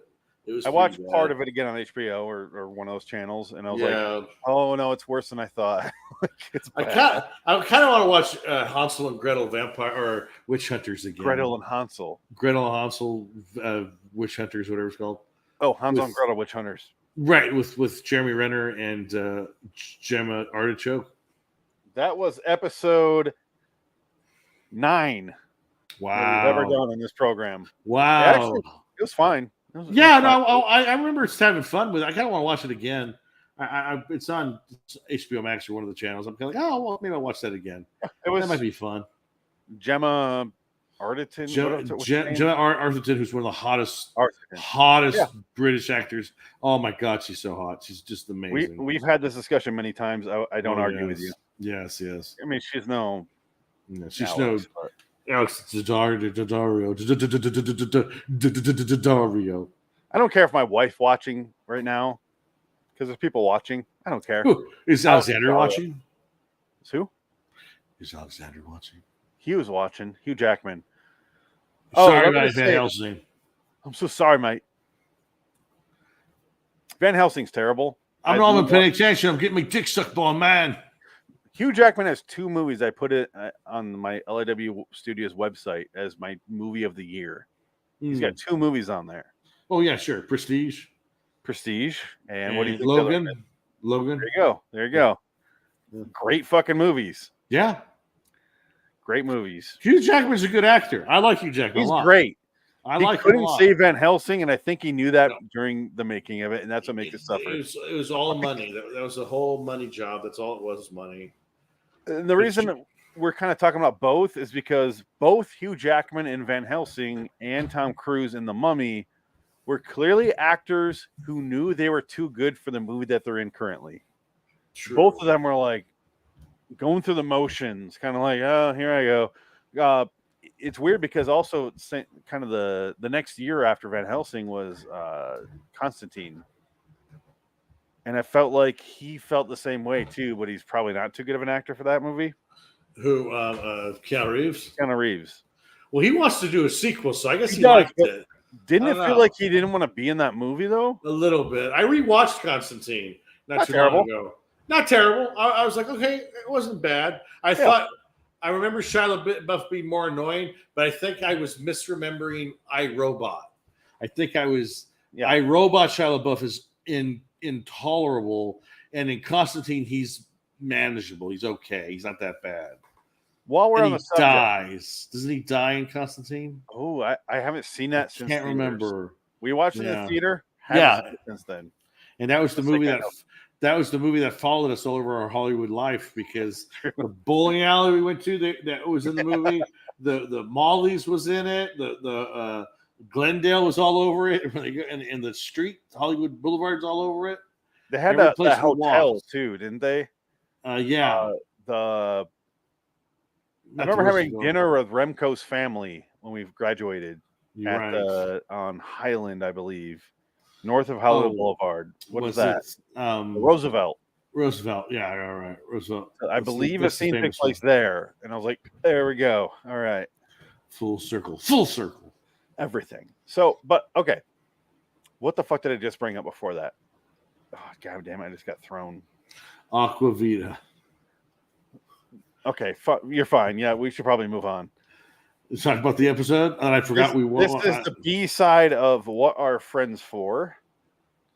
Ooh. which was our Fred Savage, Mark Paul Gosselaar, Lucas Haas episode with the imaginary boy. What? Do you remember that episode? No. Must not have been here for that one. You must have been. No, I don't remember that at all.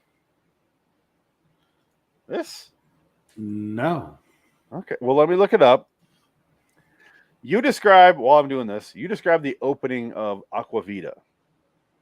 The very beginning. Just do the first few minutes. Aqua Vita is about a woman who's turning 40. She's an anchor woman for local news, and she's driving from work, and her boyfriend threw her a surprise party, and she's just depressed because I'm older and blah, blah, blah. And she's like feeling her age. She's getting wrinkles. And she's got like face problems. And then she decides her friend is sitting next to her. She goes, you're looking rather old. Do you want to try this? And she's like, what is this? It's like Aqua Vita. And she's just water. And she goes, no, it's more than water. Blah, blah, blah. And she goes, I was born in 1939. She shows her license. And she goes, oh, my God, you look great. She goes, I know. Isn't that weird? And you come to find out it's Christopher McDonald. Christopher McDonald, the character actor, is the water salesman. So she's 47 here, the actress. Really? She's 47? She's good. Not the actual actor. I'm saying in the story, 39 to 86, 47.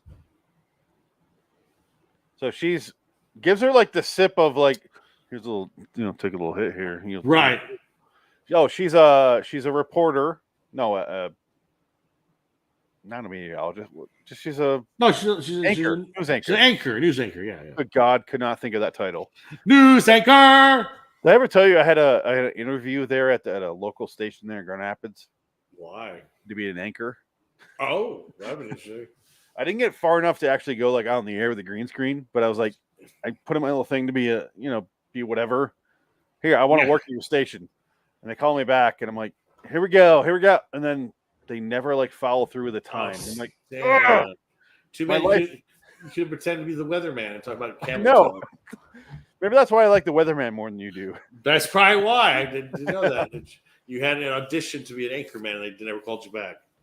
Not the anchorman or not the weatherman, but I had an audition to like be like on the ground guy. Like I was like, I will do because Phoenix West in downtown. I work, I'm like, I'm quick to rise just because I don't know. I like to talk to people and I talk to everyone. I get fired. I get fired from every job I read. I'm like, I'll fucking be like whatever you guys need. I'll suck your dick. I don't give a shit, man. Like, oh, you're the news guy, hey man. Tell me about the weather. Oh, yeah, is it snowy down my throat? Great. Oh, yeah, I don't give a shit. I have no. But I never got a call back. I was very disappointed. And then I moved. Get the fuck out of there. I'm like, all right, well, there you go. It's done. This is Grand Rapids, Michigan. There's not a whole lot going on. Can I not get a call back about this? I went to fucking film school. Can I not get a call back about this? Yeah, right. Nothing. But anyway, yeah, she's 40. Her boyfriend throws her a surprise birthday party. Everyone shows up, and she's like, "That's why you all left early." And then she like has the birthday cake with the candles, and there's like 40 candles there, and I'm like, "This is just how I feel." Let me know if you feel the same. I'm sitting there watching. I'm like, I don't get birthday candles. Why is this still a thing? Like, she had a lot on that cake too. She had to have two people blow them out because she couldn't do it by herself. Yeah, she fucking failed miserably. She was passed out. You had like 50 candles on there. I did look it up. It was me and Frank only, apparently. One of the very few episodes of the 85 series that you did not watch. From July 5th of 2021. That was the What Are Friends For? Right. It was Fred Savage, Mark Paul Gosselaar, and Lucas Haas. One of the Pussy Posse members. Yeah. But let me find out, because I want to see that candle. This fucking... Okay, here we go. I just feel certain things which are tradition, I go... I feel like Aliens did this. Like when people like... I watch the NBA Finals every night, whenever it's on. NBA games. And people do like the...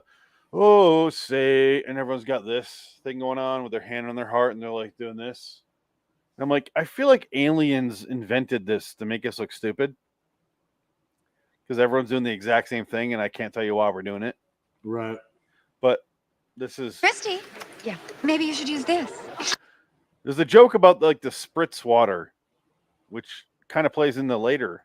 I kind of get that joke. Yes. Now I do. No, fuck you, Samantha, you jealous whore. Fucking cut! Why is everyone so excited that she bitch blew up some candles? You're really falling asleep. It's fucking 8 p.m. there. Oh no! No, you're falling asleep. Don't be frank. Just say you are. No, man, I'm reading the script for it's fine. Aqua Vita. No, this was a shitty, boring episode. There's nothing to it. Again, it's a ripoff. Well, not a ripoff because it was before Death Becomes Her. But Christopher McDonald is the waterman, who's actually the best part of the episode, where he goes, "Guess how old I am? You'll never guess." It's like, is he 10,000 years old or something? You never find out. But I wanted more of him. He's the best part of the show, and he brings you the water. He goes, "Just remember to keep this unlocked. Only you can unlock this or drink from it. Only you can do it." That never comes up again. No, and then at the end, when the guy, but that's the thing. So okay, it's the whole thing with Aqua Vita. It's the eternal youth. You drink it, you stay young forever or whatever. But the thing is, if you go keep drinking it. Yeah, if you go a day without it, you turn into an 85-year-old woman. You turn into Jessica Tandy if you don't drink it one day. So that's kind of ridiculous. And if somebody else drinks it, they turn into Hugh Cronin. Because that's what happens at the end.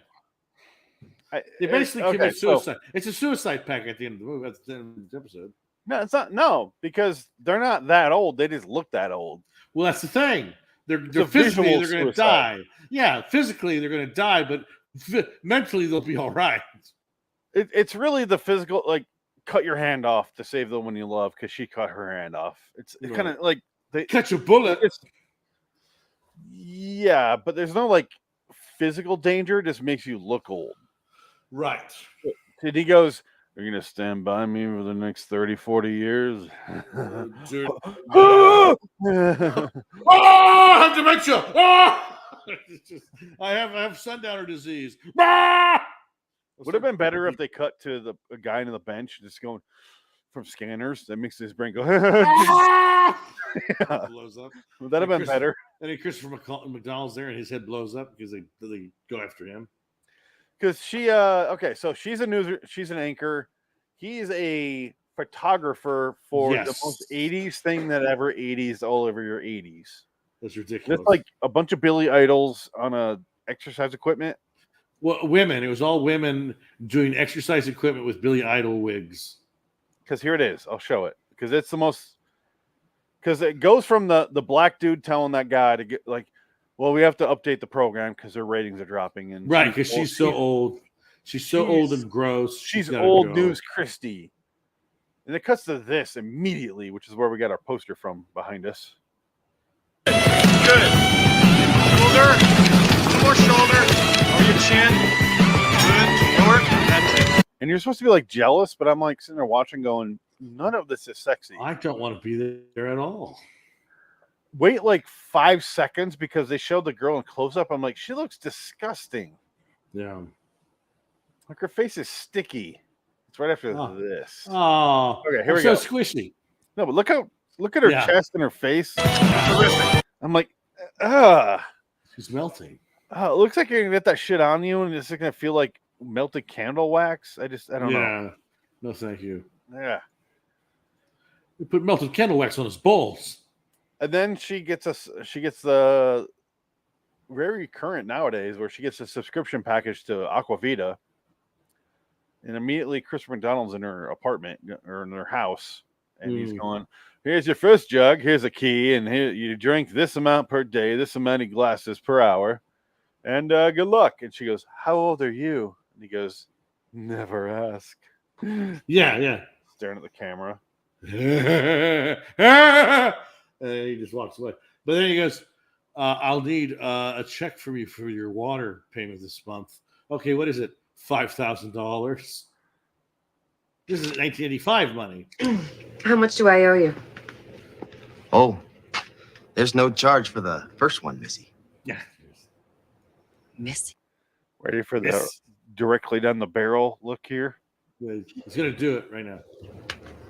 They make her look old on purpose. There's a lot of makeup in this episode, just like a certain drink, a short drink from a certain fountain in the original series, where it's a lot of like old man remove, old man remove. Right. This one actually looked good. I will say that. It didn't look terrible, but here we go. Can I ask you a question? How old are you? How old are you? Directly down the barrel. Don't ask. Yeah. That's great. I wanted more of him. I wanted to know the whole backstory of him. He was the most interesting part of the episode, and I would do nothing with him. I was just gonna say, I'm more interested in the backstory. Yeah. Similar to that Truman Show episode. Matter of Minutes, I think it's called. Do you remember that one where they're like rearranging their life? Yes, they're in between the minutes, so they're in between time and space itself. So I think that's the same episode. We could be blurring two together. I don't know. The point is, I wanted more backstory on that one. Yeah, and similar to this, I want more backstory with Christopher McDonald with the water jugs and what's happening in that company. It felt like the company that has the card. Remember that one? Yes. It's like vaguely satanic. Yes. For some fucking reason. So all these shows are connected. They're owned by some evil company that has youth-defying water, a credit card that can buy you anything, and make the children's zoo. They have the children's zoo. Make no dick from Ghostbusters disappear.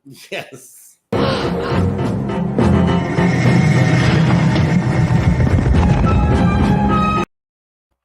Same company. It is. They sell the trunk that has Bud Cort in it. You did. I'm telling you, it's all connected. It's all an expanded, contiguous universe. Isn't it weird? I kind of like the 80s series. It's got its charm. Yes. And that's coming after this episode and the previous one. I'm still saying that. Yeah. It has its charm. It has its schlock. You expect that from the 80s series, though. It's the 80s. Right. I hate the fucking 80s. I despise that decade. The worst thing that came from the 80s was me. Yeah. Don't ask.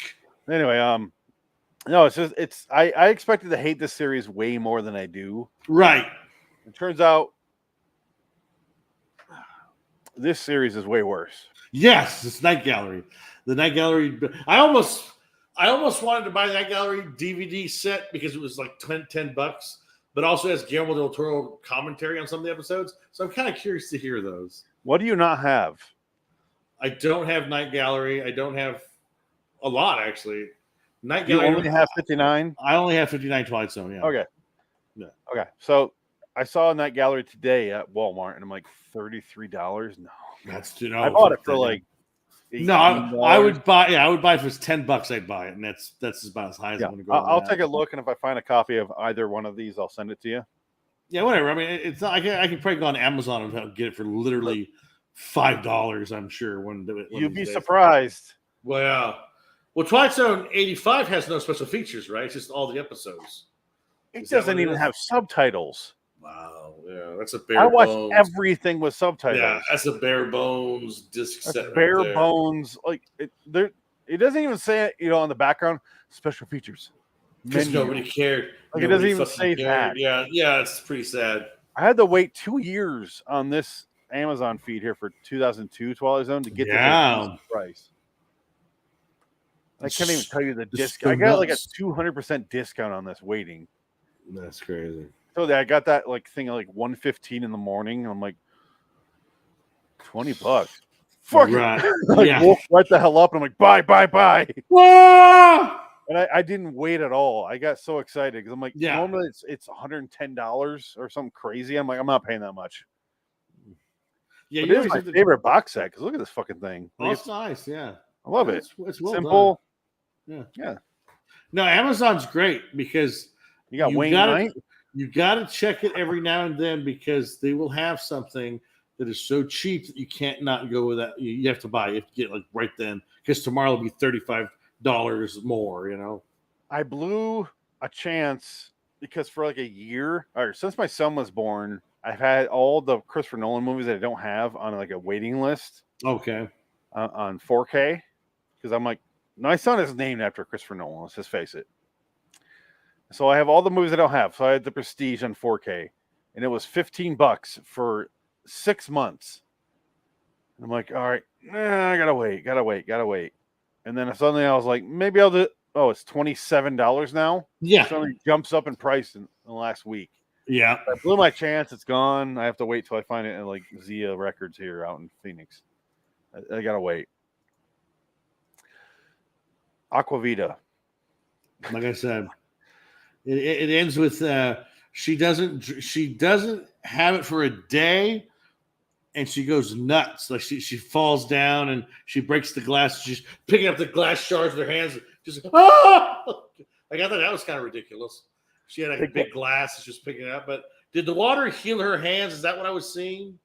Is that what's going on there? And I just didn't notice that. Is this after the 12-second vacation? Yeah, it is. Yes, after the 12-second vacation. Oh, her husband, who's not her boyfriend. Yeah, who's also 52 years old. He's way too generous. Yes. He's way too accommodating to her needs. Yes. And Testify. He goes, all right, I bought us like a 2 or 3 day vacation at the place that we originally went to back when we first started dating. So they've been together a while. The whole premise of the episode, the whole like emotional pull of this is they've been together a while since when she was a young anchor. And she thinks still in her mind, 15, 20 years later, however long it's been, that he's only into her because she looked young. Now that she's turning 40, she's getting suspicions. He's photographing all these fucking like androgynous Billy Idol models covered in glitter and cum on treadmills and stuff. And right, yeah. So she's having like a little crisis in her mind. She's drinking the water so she can keep her job and keep her boyfriend. Right. Meanwhile, he's just going, I just want to go back to this vacation place. We loved it. We'll have fun. Not realizing he's dating a water junkie. Yes, she is a water junkie. This is 13 seconds into their vacation. I gotta go. What are you doing? We have to leave right now. The bathroom. I can't shit in this bathroom. We have to get out of here. I will say, a part of me did relate to that. Because if I'm at like someone's house, right, I'm like, gotta take a shit. Yeah, that's the thing. I don't shit. I'm sure you feel the same. I don't shit. I go into the bathroom and I commit like atrocities. Yeah. Like it's the Holocaust of shits. It's the Desperado toilet after you're done with it. The train spotting toilet after you're done. Yeah, I don't crawl into it like he does, but exactly. Looking for I heroin. go in there and I'm like, this was at the sacrifice of like thousands of souls. People have died to make this shit happen. It's the Golgothan of shits. Yes. But I'm like, I don't want to, like, I'll go to my wife's family's house and I'm like, we gotta go. She's like, why? I'm like, I gotta shit. She's like, just go here. I'm like, you want to have like a relationship with these people? Yeah, you understand. If you do, we need to go home. Yeah. Like, that's how bad some of my shits are. I need to have a hose to wash my ass when we're done, by the way. I wash my back with a rag on a stick. Like, I feel like that. Yeah. Like, oh, man. I have to, like, scrub down like a dog at the dog pound for the first night. Like, get rid of all the ticks and leeches and like... Ugh. But the point is, like, I get what she's going through here. She's like, I gotta get my fucking watermelon. I gotta get home. I'll suck your dick. I have age lines. Yeah. But what's funny is, like, all this happens all at once at her job. Because the news anchor's like, the demographics are showing that she's just losing ratings. We're gonna have to replace her old fucking bitch ass. The rating shows she has an old cunt. We can't have that on television. She's 40. She was 39 like 3 weeks ago. That was fine. What the fuck happened to her? The camera smells her blood, her period blood. It's no good anymore. It smells the menopausal blood. It's not fresh anymore. It's the done. camera really picks up on hot flashes, and it's not good. It's like the Predator vision. Just it can't focus on it. Just, no, viewers just tune out.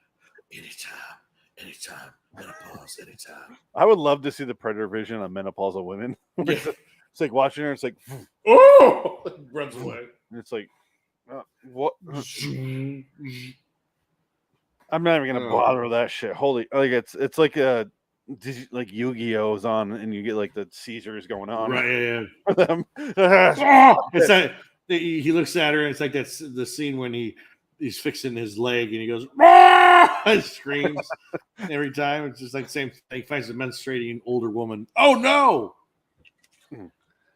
Predator menstruation. Alien versus menstruation. Predator versus menstruation. Whoever wins, we lose. Whoever wins, we lose. The uterus falls. The uterus falls. God, I was so excited. I remember that movie. Like I was so excited for that movie, and then the more you read about it, you're like, why? That sounds terrible. Oh, because the Dark Horse comics, like in the 90s, growing up with those, and Predator and Aliens being like your two favorite movies growing up as a kid. I mean, Aliens and Predator, like this fucking awesome. But they never did it right ever. They fucked it up so bad. It's like, how do you fuck that up like you that? Get Paul W.S. Anderson involved. That's how you. Well, yeah, that's exactly. I mean, that's like, it's like fucking. You have the fucking thing in your hand, you shove a fucking fork in your eye. It's like, why would you do that to yourself? It's an easy thing to fix. But then again, Shane Black did a Predator movie, and it was god awful. I don't know what happened there. They fucked them on that movie. I talked about this a couple days ago with my wife, the Shane Black movie. And I go, it's not a bad movie, but they sit there going, you fucking piece of shit, cunt, pussy fart, motherfucker. And the rest of the movie's good. Yeah. Except for the dialogue. And I go, it's very Shane Black dialogue. Other than that, I actually kind of like the movie. Well, Predator? Yeah. Yeah. There's some good stuff in it, but it just contradicts itself, so it doesn't make any sense. It kills its own story. As a kid, I never liked Alien. I liked Predator. Well, yeah, Predator was but Aliens, I liked Aliens. As an adult, Cameron, I love Aliens. Yeah, I like Alien more than all the rest. I want to say the first time I saw Aliens was on like TV. Like it was on a TV movie, like Saturday night. Yeah, it was on Saturday night when movies would those little channels would have movies during the day or something, like an afternoon of movies. 4-hour block of yeah. But that's how I watched it too the first time.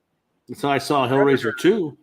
Predator I saw on HBO as a kid or cinema. Who knows what, but Alien I watched it and I go, I don't know. I don't like Alien movies that much. But as an adult, I really like Alien more than Predator. But I think Predator is a better movie. I do. Yeah. I think Predator is a more fun movie. It's not as good of a movie, but it is more fun, and I actually like watching it. Predator 2. I like Predator 2 a lot. I think Predator 2 is a lot of fun. I like it. It's like a comedic version of the first one. Right, yeah. There's a lot to like about Predator 2. I want to know what Gary Busey did to make his top half not fall. I have so many questions about Predators. I was hanging on to the meat. I don't know. I'm going to save your ass, Hardigan. It's a lot of questions, but it's still a fun movie, but it's very 90s, even though it's 80s. Oh, yeah. It's was that 90s? I think it was 1990. 1990, right? I think it was 1990. But I remember seeing the poster in the theater. I was like, what? That's coming out? Yeah. I never saw it. Never saw it again until video like 3 years later. Yeah, still very 90s. Oh, and after that, it was just, I don't give a shit. No, Alien 3 was terrible, and Alien Resurrection's awful. Anything Alien related sucks. I like Alien 3. I do. Part of it. It's very boring, but there's certain things I like, and this is before I realized it was a Fincher movie. I actually did like it before that, but it's minimal. Alien 4, I was like, what? Huh? What? Alien Resurrection. Alien Resurrection. I have no idea what the fuck. Yeah, it's terrible. She goes and like lays with the queen. I was like, ooh. And that was like 2 years ago, and I watched all these, by the way. Yeah, because I want to watch that. Frank and I were talking about these movies, and so I was like, all right, I'll rewatch them. And I'm like, fucking Alien, Aliens, Alien 3. I get what they're going for. It doesn't quite work for me. Alien Resurrection. Why is Winona Ryder here? What? So many questions, but whatever. Winona Ryder kills that movie. But then Brad Dourif's in it. Frank will talk your ear off about the ladder scene, which I fucking hated, because they can swim underwater for 14 and a half minutes, and they all live, except for one. And then they climb the ladder, and he's like, ugh. And they shoot around him with like a fucking gun or rocket. I forget which, but the scene is bullshit. And I'm like, how is this the director of certain movie, like the final what's that fucking movie he did? The Engagement? Rules of Engagement? No, the French director, Jean-Pierre Jeunet. Very long engagement. Very long engagement. Very long. We saw that movie in the theater. And he did Amélie as well. Amélie? And Delicatessen. So he did Delicatessen, which is great. He's a very Children of the City Lost Children. Yeah. He's a very good visual director. I don't think he's done anything in a while now. I have problems with that movie, but yes. City of Lost Children? Yeah. I don't think I've ever watched it all the way through. I've seen pieces of it. Mm. Ron Perlman's in it. It's visual. It's like What Dreams May Come, but for pedophiles. Hey! All right. Fantastic. So right up your alley. I love boys. You got fucking Ron Perlman and Jackie Earle Haley. Is he that? I believe he is, yes. No, I'd watch it just for him. I love Jackie Earle Haley. It can't be him. It has to be the guy that looks like him in those other movies that came out in the 90s and the 80s. The guy in The Burbs. I think his name's Courtney Vance or something. Courtney B. Vance or something like that. He's the one that... he's in Little Children. Jackie Earle Haley is. Yes, Jackie Earle Haley is in Little Children. My mind got it twisted. And he plays a pedophile in that movie. This happens once every time we record. I confuse two things that are very similar. Right. Last week it was the girl from Dogma, Linda, and then the other girl. And then I got two of them personal. Yeah, it happens once a week. Random, yeah. Little Children was unwatchable. He plays a pedophile in a lot of things. That's it. Just Little Children. I don't remember being a pedophile in anything else. Nightmare on Elm Street? Nightmare on Elm Street, Freddy Krueger. That doesn't count. That doesn't count? That doesn't count. That's not his movie. That's Robert Englund. He doesn't count. Okay. Kevin Bacon, same thing. Pedophile on a lot of things. A lot of different movies. Yeah. Sleepers, The Woodsman. You could argue Animal House. You could argue Friday the 13th. I don't know. He could have been. He's a counselor. I don't remember him checking ages. So he's mad about that. So he just wants to fucking. Goddamn right. Okay, so this is our second time reviewing a Christopher McDonald Twilight episode. Do you remember the first one? Oh God, the one where was it the talking head or something like that? It was like a. You're close. You're very close. Yeah. It's called Is that work? Right? Mr. Motivation. That's right. Oh God, yeah. That's TZ 2002, right? Yes. Yeah. I'm so glad you remembered. That was an excellent recall, my friend. Yep. That was good. Okay. Who else was in that one? It was a comedian. It was Jay Moore. God. No. It was. I'll look it up in a second here. No, I'll actually pull it from my Stream Deck because I have this thing for a reason. Mr. Motivation. That was one of the last episodes, I believe. Nope. Wow, really? Okay.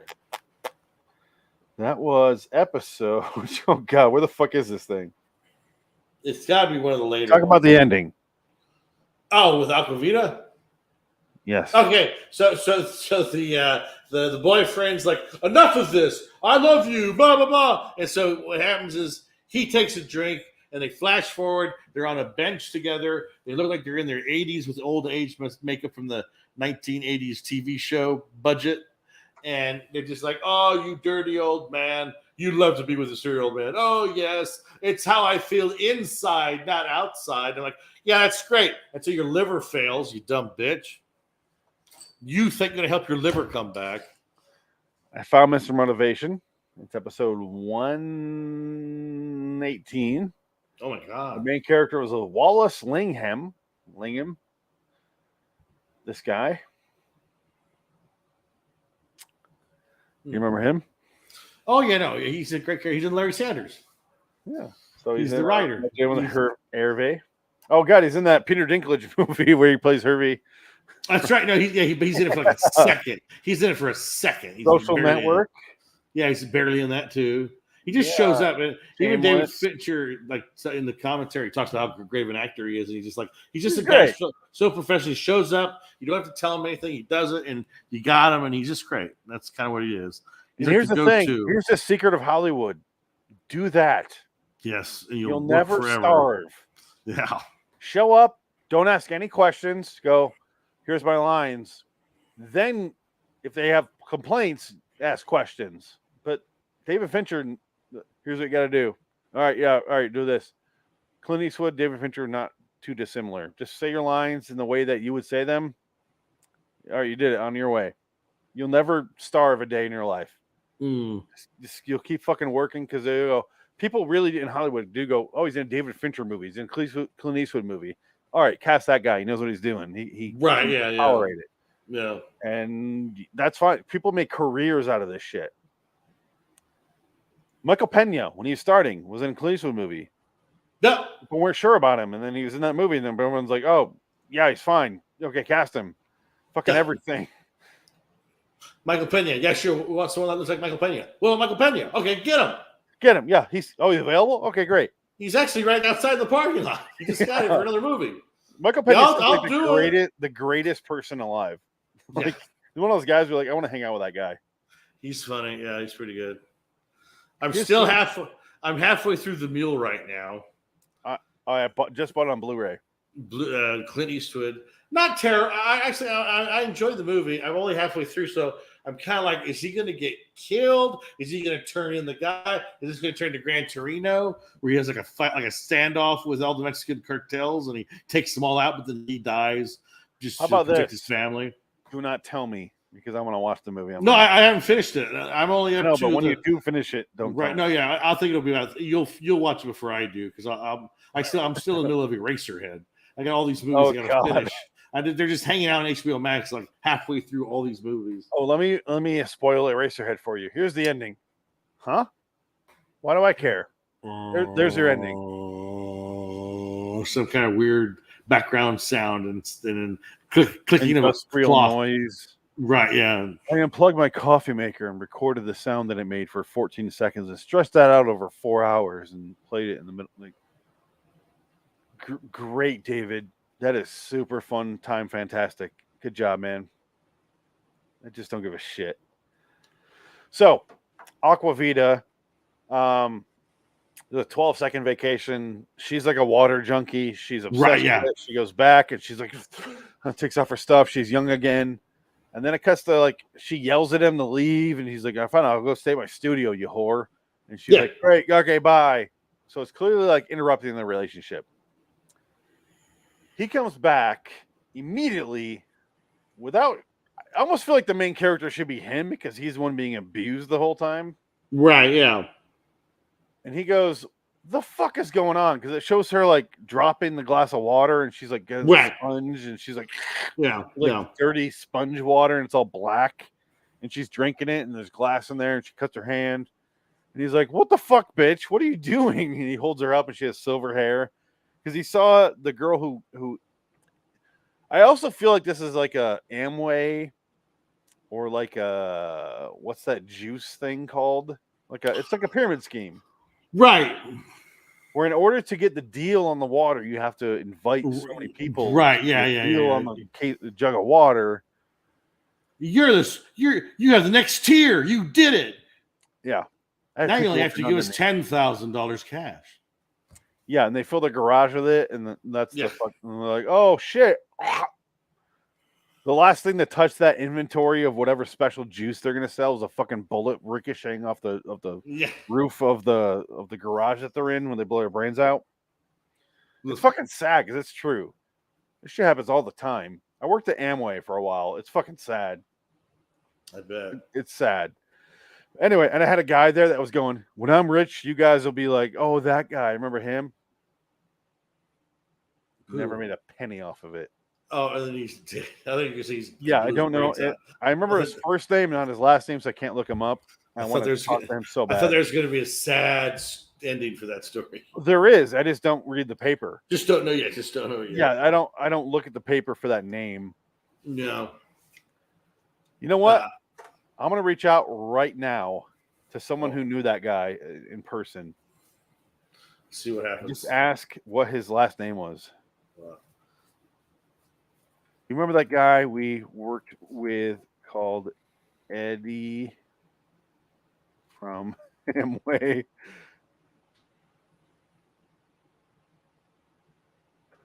What was his last name? Want to look him up. Curious if he ever, quote, made it big selling Amway. I'm the biggest Amway guy in the Northeast region. What Northeast region? The Northeast region. All right. I'm curious. Okay. Okay, so he breaks down, he goes, he has a speech there at the end where I was driven crazy by this guy because it was like he was written directly out of like a female fantasy where every line he says is, I love you. Why didn't you understand that? And every line he says has the exact same inflection of regardless of what he says. Because listen to this shit. Christy. Here it is. You know that. You're not Shauna. Every line. Listen. You know the station. Let me go. It's not going to be easy. You hear this? Every single line is whiny. Yeah. Come on, I'm here for you. Come on. Listen. But we've been through bad times before. There are other jobs. You're a journalist. You're a writer. You're not just a face. It's like an experiment to go, can you end every line the exact same inflection? And he has one here that makes me laugh. Get something. Get something. Ready? What about us? You don't see me going anywhere, do you? I love you. That one. I love you. He can't even say I love you authentically. He goes, I love you. Every line's the same. Well, sweetheart, why are you so crazy? Right, yeah. And I was like, oh, this fucking guy makes me want to throw up. Huh. And then he goes, she smiles. And I'm like, this guy's been with you the whole time. He doesn't give a shit what you look like. And she still is like, you're going to leave me for one of those 22-year-old Billy Idol hoes on the treadmill. And he's like, bitch, here, I'll swallow your fucking liquid detergent, whatever, liquid fucking poison, whatever you're putting into your body here. Here I go. Where's Christopher McDonald? Oh, 5,000. No, I'm not paying that. And then it shows them old. Yeah, on the park bench. Yeah. Were you there the night we did the Long Morrow episode of the original series from season 5, where he goes into space and she grows old? Right. It's he does too. Yes. No, he gets old and she freezes herself on Earth. So she's young still and he's old as shit because he waited 40 years thinking she would not. Kind of a twist of fate thing. This is he does the exact same thing to look old, so she's old. It is a sweet ending. I will not deny it that. But the Long Morrow has a better ending because it's the sweet thing, but also kind of fucks with your mind at the same time. This one just kind of fell flat. Just them on a park bench, like fucking just dry humping with their necks. Sitting on a park bench, drinking Aqua Velvet. Drinking Aqua Vita. Aqua Vita in her lung. It's the life water. He looks like Richard Nixon as Ryan Reynolds. This yes. is Dick Nixon as Ryan Reynolds. That's what it looks like right there. You know what would have been fun here is if it cuts to them 30 years later and they look the same, and they're like, "We need water," and then it cuts to the guy from Mad Max, the new Mad Max movie, and he's, "You're chrome, the V8, you chrome. I'm the water god. You give me the chrome. Witness me." Ah! I gotta watch that movie again.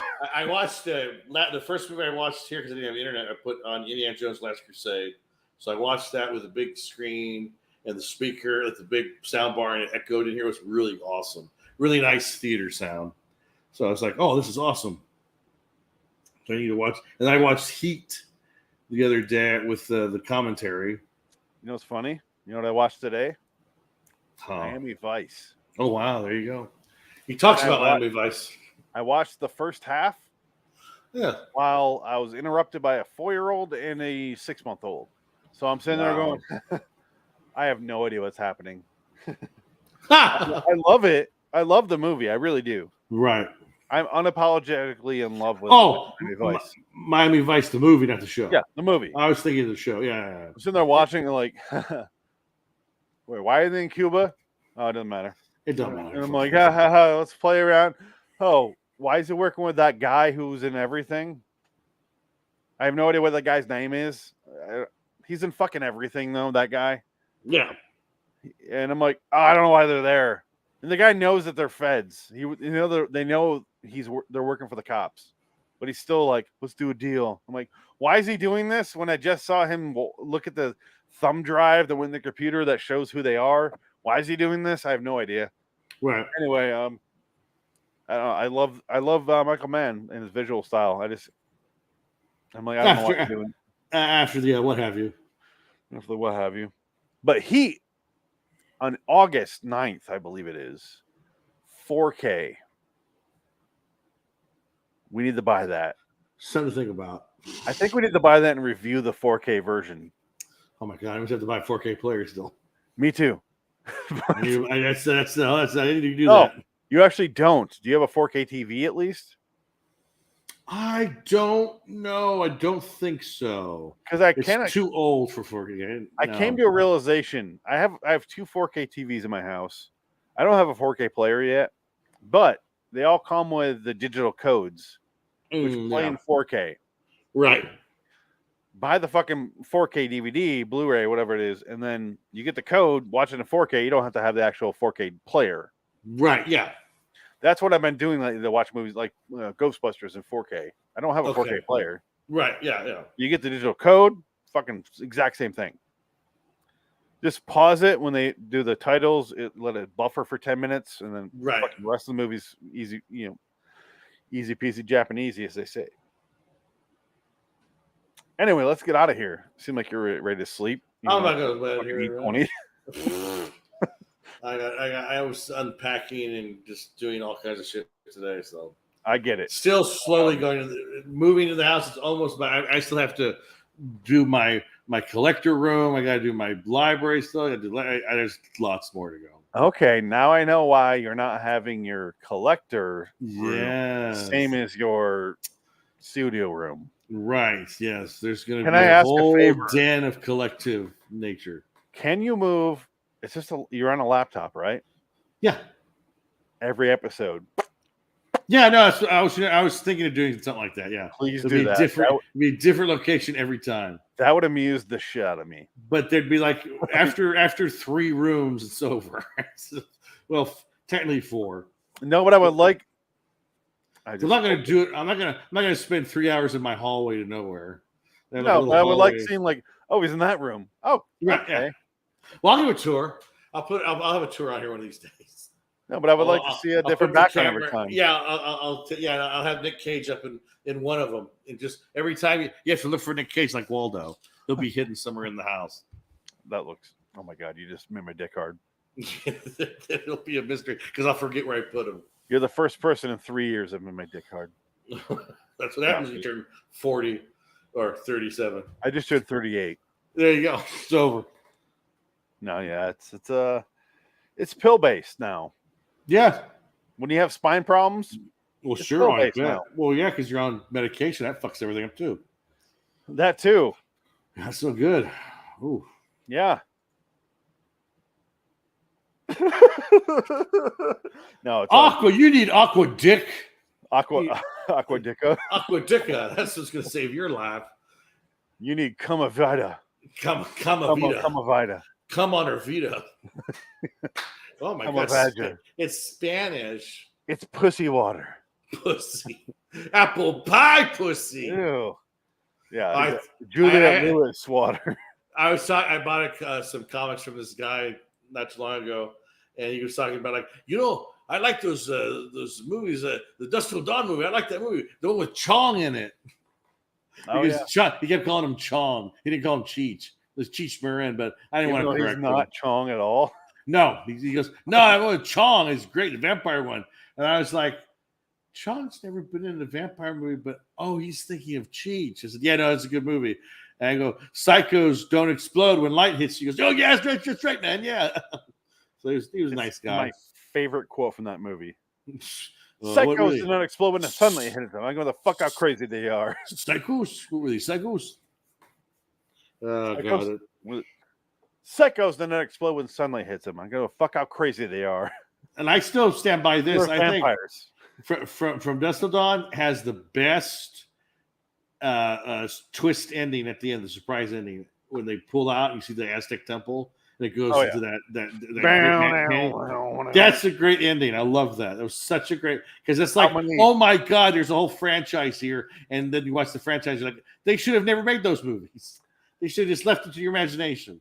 I will say the first season of the TV show, kind of fun. It's the movie, right? It's just longer. It's before the movie. Oh, is that what it is? Okay. Like the last few episodes are the movie, but the first couple episodes are. It really is better than the sequels. Right. Okay. Because I would say my second favorite movie of all time, like when I was growing up, it was Ghostbusters. Then it became For Dusk Till Dawn. So that was my second favorite movie. Right. Yeah. So I just ingested everything from Dusk Till Dawn. So the sequels came out, and I was like, all right, I like the second one and Robert Patrick. It's not great. It's fun though. And then he has that funny fucking line where they're watching the porno movies in the hotel. Right. Yeah. They're sitting there like, oh, what's going on? He's like, well, I like a story because when I know more about the characters, I care more about the fucking. And I was like, that's pretty fucking funny, and it's true. Like I can't just jerk off to random porn. I gotta know. No, you gotta be set up and payoff. Basically. Yeah, I don't need the payoff. I just need the setup at least. Yeah, exactly. I don't make it to the payoff. You're my stepmom. I'm a quick pay. The title says the setup, and that's all I need. Yeah, exactly. But the third one was the prequel, and Danny Trejo's back again, even though he's in the second one for some fucking reason. But he's in all three of them, and he's in the prequel, and it's all Rebecca Lockhart. What is that girl's name who hasn't been around 25 years? Rebecca. Oh, Rebecca Gayheart. Gayheart. Yeah, she's in the prequel. Yes, I remember her. Yeah. The Hangman's Daughter. Yes. The Hangman's Daughter was the third one.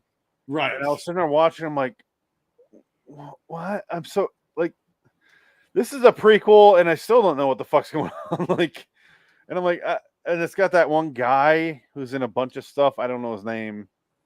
He's in a ton of stuff, but it was fucking terrible. And it made me wish the second one was the last one, because the third one is so unwatchable. Well, nothing's as bad as Los Mortis. The Vampires 2 with John, but that's one of the worst direct-to-video sequels I've ever seen. That's a bad movie. What's it? JB Jovi, as they say in The Office. JB Jovi. It's My Life by JB Jovi.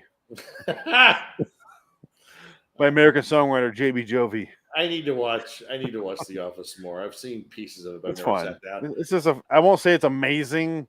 Right. You're the end of it or not. Just watch it. I'm not going to overstate. I do. I need to watch it. I've seen most of the third season. That's when I started watching it, and I just never came back to it. It's probably the best season. Is season 3. Yeah, that's what I gathered because I enjoyed it. But if you don't know the characters, then you're not going to know why it matters. But Creed was my favorite character. Oh yeah, Creed was.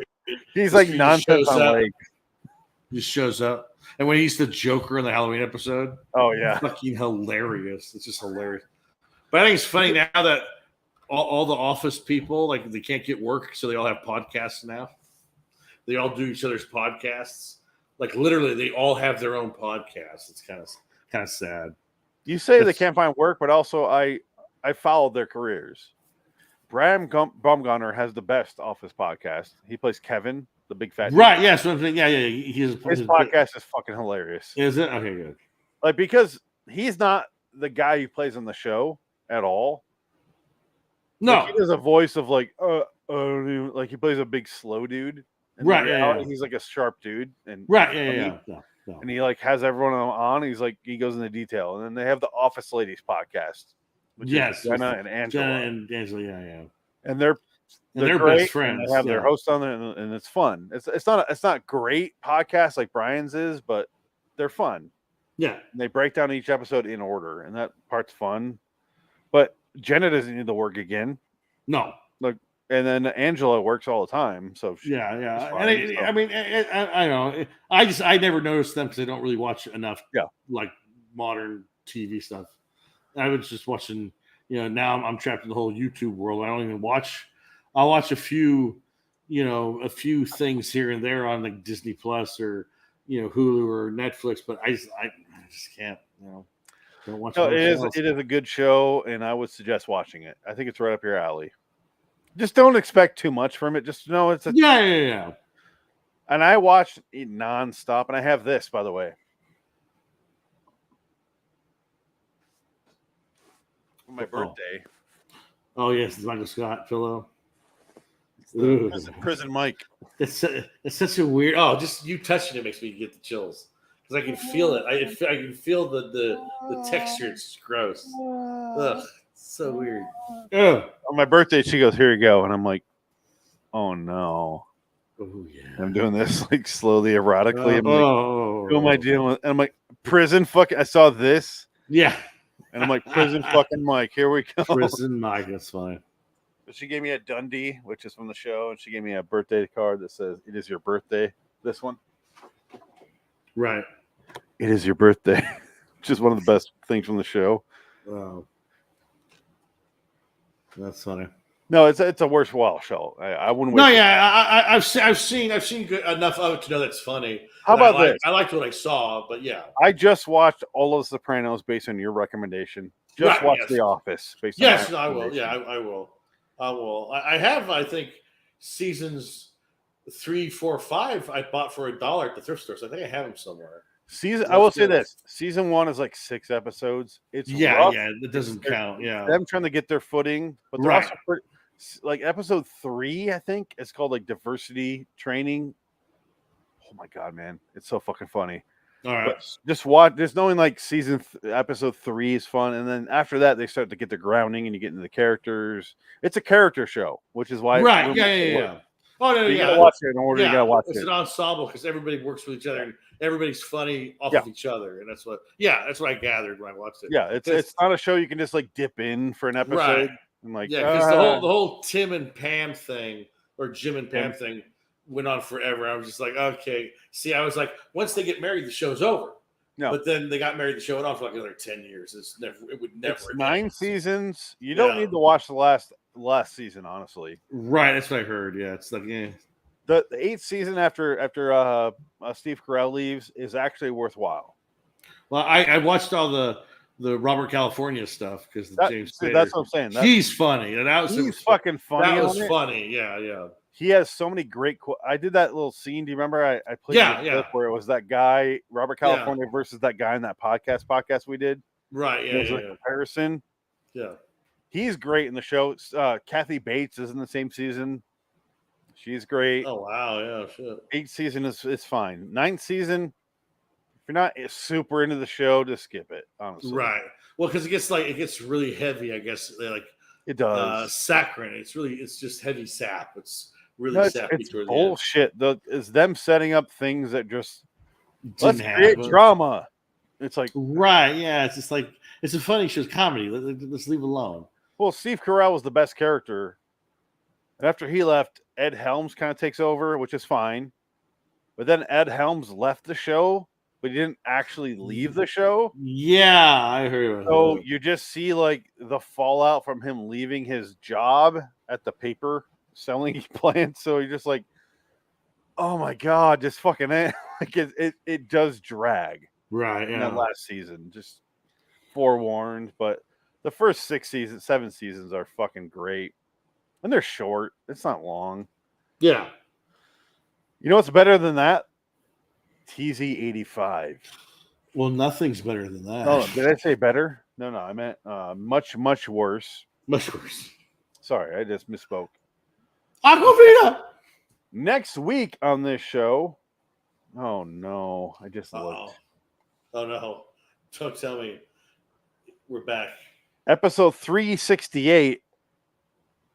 Dick, here you go. Here's a visual cue. Oh no. No, it's 85's 204A, the After Hours remake. Oh, the mannequins. Oh, okay, interesting. Okay. But then we're moving over to 2 quick, short episodes of this Night Gallery. 214A, the different ones, which is 16 minutes. And then it's going to be 102A, Room with a View, which is 12 minutes. Okay, that sounds manageable. So we have half an hour of Night Gallery next week, and half an hour of TZ85. Okay, I can live with that. That means we will not see Frank. That's okay. Yeah. Just letting you know, because he's working, he's busy, he's doing. So those his are thing. our 3 episodes next week. I almost debating bringing the After Hours to today's episode, but I kind of figured we go long today just because I hated that first episode of today. the whatever I don't remember what it was called. What was it called? Crazy as a soup sandwich. No, yeah, Crazy Soup Sandwich. Ugh. Aqua Vita. What did you rate that out of 10? 3. I give it a 5. 5? Oh man, no, yeah, 3 all day long 3s. Ugh. Just boring. Christopher, and all 3 are Christopher McDonald. He got them all. He earned all of them. He got all 3 stars. He got all 3 stars. Don't ever ask. No, I gave it a 5 because I didn't mind the actual story. I didn't like how they told it, which is what goes from a 6 to a 5 for me. It's visually disgusting. Story-wise, I felt like it should have been longer, actually. If this is a 45-minute episode and they explained everything from scene to scene, I think it would have worked better. And I've never said that about an 85 episode. It just felt really abridged. Yeah. It felt really rushed. And then the ending is like, oh, I'm an old man. Here you go. Oh, I love you. Bye. I love you. I knew he was like that from the beginning. And he's like a soap opera dream husband. Right. Yeah. Almost. Which feels like a whole separate episode of the guy who, like, he ends up being a digital husband. He's like well, I guess in the era, he's an 8-track husband who's not real. You know what I mean? Like, he doesn't feel real. No, well, he's not. It's just he wants her to be happy, and then at the same time, like, he doesn't want to be obsessed, and then he just decides, well, let's die together, honey. He enters into a suicide pact. And that's just basically what he does. The whole point of the episode is beauty doesn't matter. It's youth inside. It's how young you feel inside. And that's just like, okay, yeah, but that heart is, you aged your physical body, your heart's going to stop beating soon, honey. He's like, I don't care. She does have a good point there when she goes, she's like, well, I'm old now and you were young. And he goes, I don't give a shit about that. Come on. Like, let's move on. Let's go find out what the fuck we need to do next. And she goes, what happens when I'm 85 and you're 37 and we're walking on the street? Are people going to think you're fucking your mother? Yeah. And he goes, well, I think I'd like to see that, wouldn't you? That's a good point. Yeah. Hold on. And that cuts to them on a park bench, and they're both the same age. This scene right here. Yep. And it was a good scene. And as I said, I don't mind it. And I always say this show feels like a Zales commercial. Yes. This does not distract from my comparison here. Oh, wow. Yeah. Ryan Reynolds. There is indeed a fountain of youth, but not the one Ponce de Leon dreamed of. The true fountain of youth lies in the human heart, and its healing properties are without price. an oasis flowing ever fresh from the headwaters of the Twilight Zone. Wow. I want to make fun of that ending, but it's kind of sweet. It is. Yeah, it's a nice message at the end. It's very sweet. It's a very sweet episode. The But problem again, is, it could have been. she a little doesn't bit seem to better. appreciate this guy until he makes like Till he basically puts a dies. bullet through his fucking brain. And she Yeah, goes, exactly. Yeah. You're actually kind of a good guy. You just figured it out now, you fucking whore. You're kind of like, I think he's too good for her. Something I think that he could needs to move on and find someone who's actually worth his time. If you drink that water, it makes you old. I forgot to tell you that. That's something that would have been important if you brought to my attention yesterday. Wow. Again, we're doing our wedding singer reference. Yes, we did it's the second true, week in a though. row. Yeah. But similar to Wedding Singer, he's way better than she is. Yes. She seems like a conceited bitch. Yes. Not a bitch. I get why she's conceited in that industry. I don't want to blame her directly. I get it. And she's right, because the guy's like, we're going to fire her. She's too old. She's 40 now. Yeah. We're several decades away from HGTV, but Jesus Christ. Once you're 40 and you're a woman, you're out. You're done. Yeah. You have to clean out your desk and hand it in your passport. You cannot go anywhere. Yeah, but so he's like, it's not a problem, honey. I'm making money. I still love you. And he is like the fucking sweetheart through and through. Yeah. And then it's just her going, he's like, beautiful, save my job. And I'm kind of amazed that they actually didn't do it the opposite gender the whole way. Right. Because that seems really typical. And I'm kind of glad they did. And the female needs to do I need to stay young. I need to maintain my relevancy on TV. I need to be this and be that and be that, blah, blah. Because it made the episode work better. And that's why I gave it a 5. It's because that part actually works for me. Yeah, I'm still saying about my 3. No, I'm not arguing way out of your 3. No, it's fine. No, you're That's good. what made it work for me, is that I appreciate it, because normal TZ would just switch the genders, and she's the woman who's like nonstop by his side. He's an asshole. I'm so sick of seeing that. So I appreciate it when it was the other way around, and he's like, whatever you want, fucking honey, I just want to be with you. And she's like, right, no, you want to go fuck 20-year-olds. And he's like, no, seriously, what else I gotta do? I'll fucking drink this water, bitch. And he does it. Yeah. And and then finally she's like, oh, thank you so much, honey. And he's like, is this what I had to do to prove this to you, you cunt? Like, is this what I had to degrade myself to? You stupid asshole. And she doesn't ever say anything else. Like, thank you. Let's watch these children now. Yes, let's go to the park, watch children as creepy old people. And all I could picture was like the last 3 eggs she has up inside her departing, and one comes out pregnant, and then the nurse has to go, what are you, fucking 73 and you're having a bit? What is happening right now? But really, she's 40, 42. Right, she looks good. but doesn't look good. She looks like she's 73. No, before the old age makeup. But like, but I'm saying, yeah. Imagine that nurse being like, no, you're not pregnant. It's probably gas. Oh no, that's a fucking embryo. Oh shit. Oh my god. God.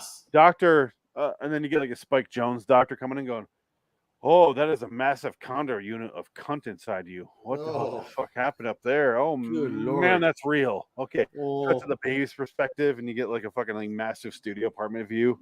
The film is real. Yeah. And it's just, and then the baby comes out, and they're like, oh, you're not going to survive this because you're 73. Oh, you're 41.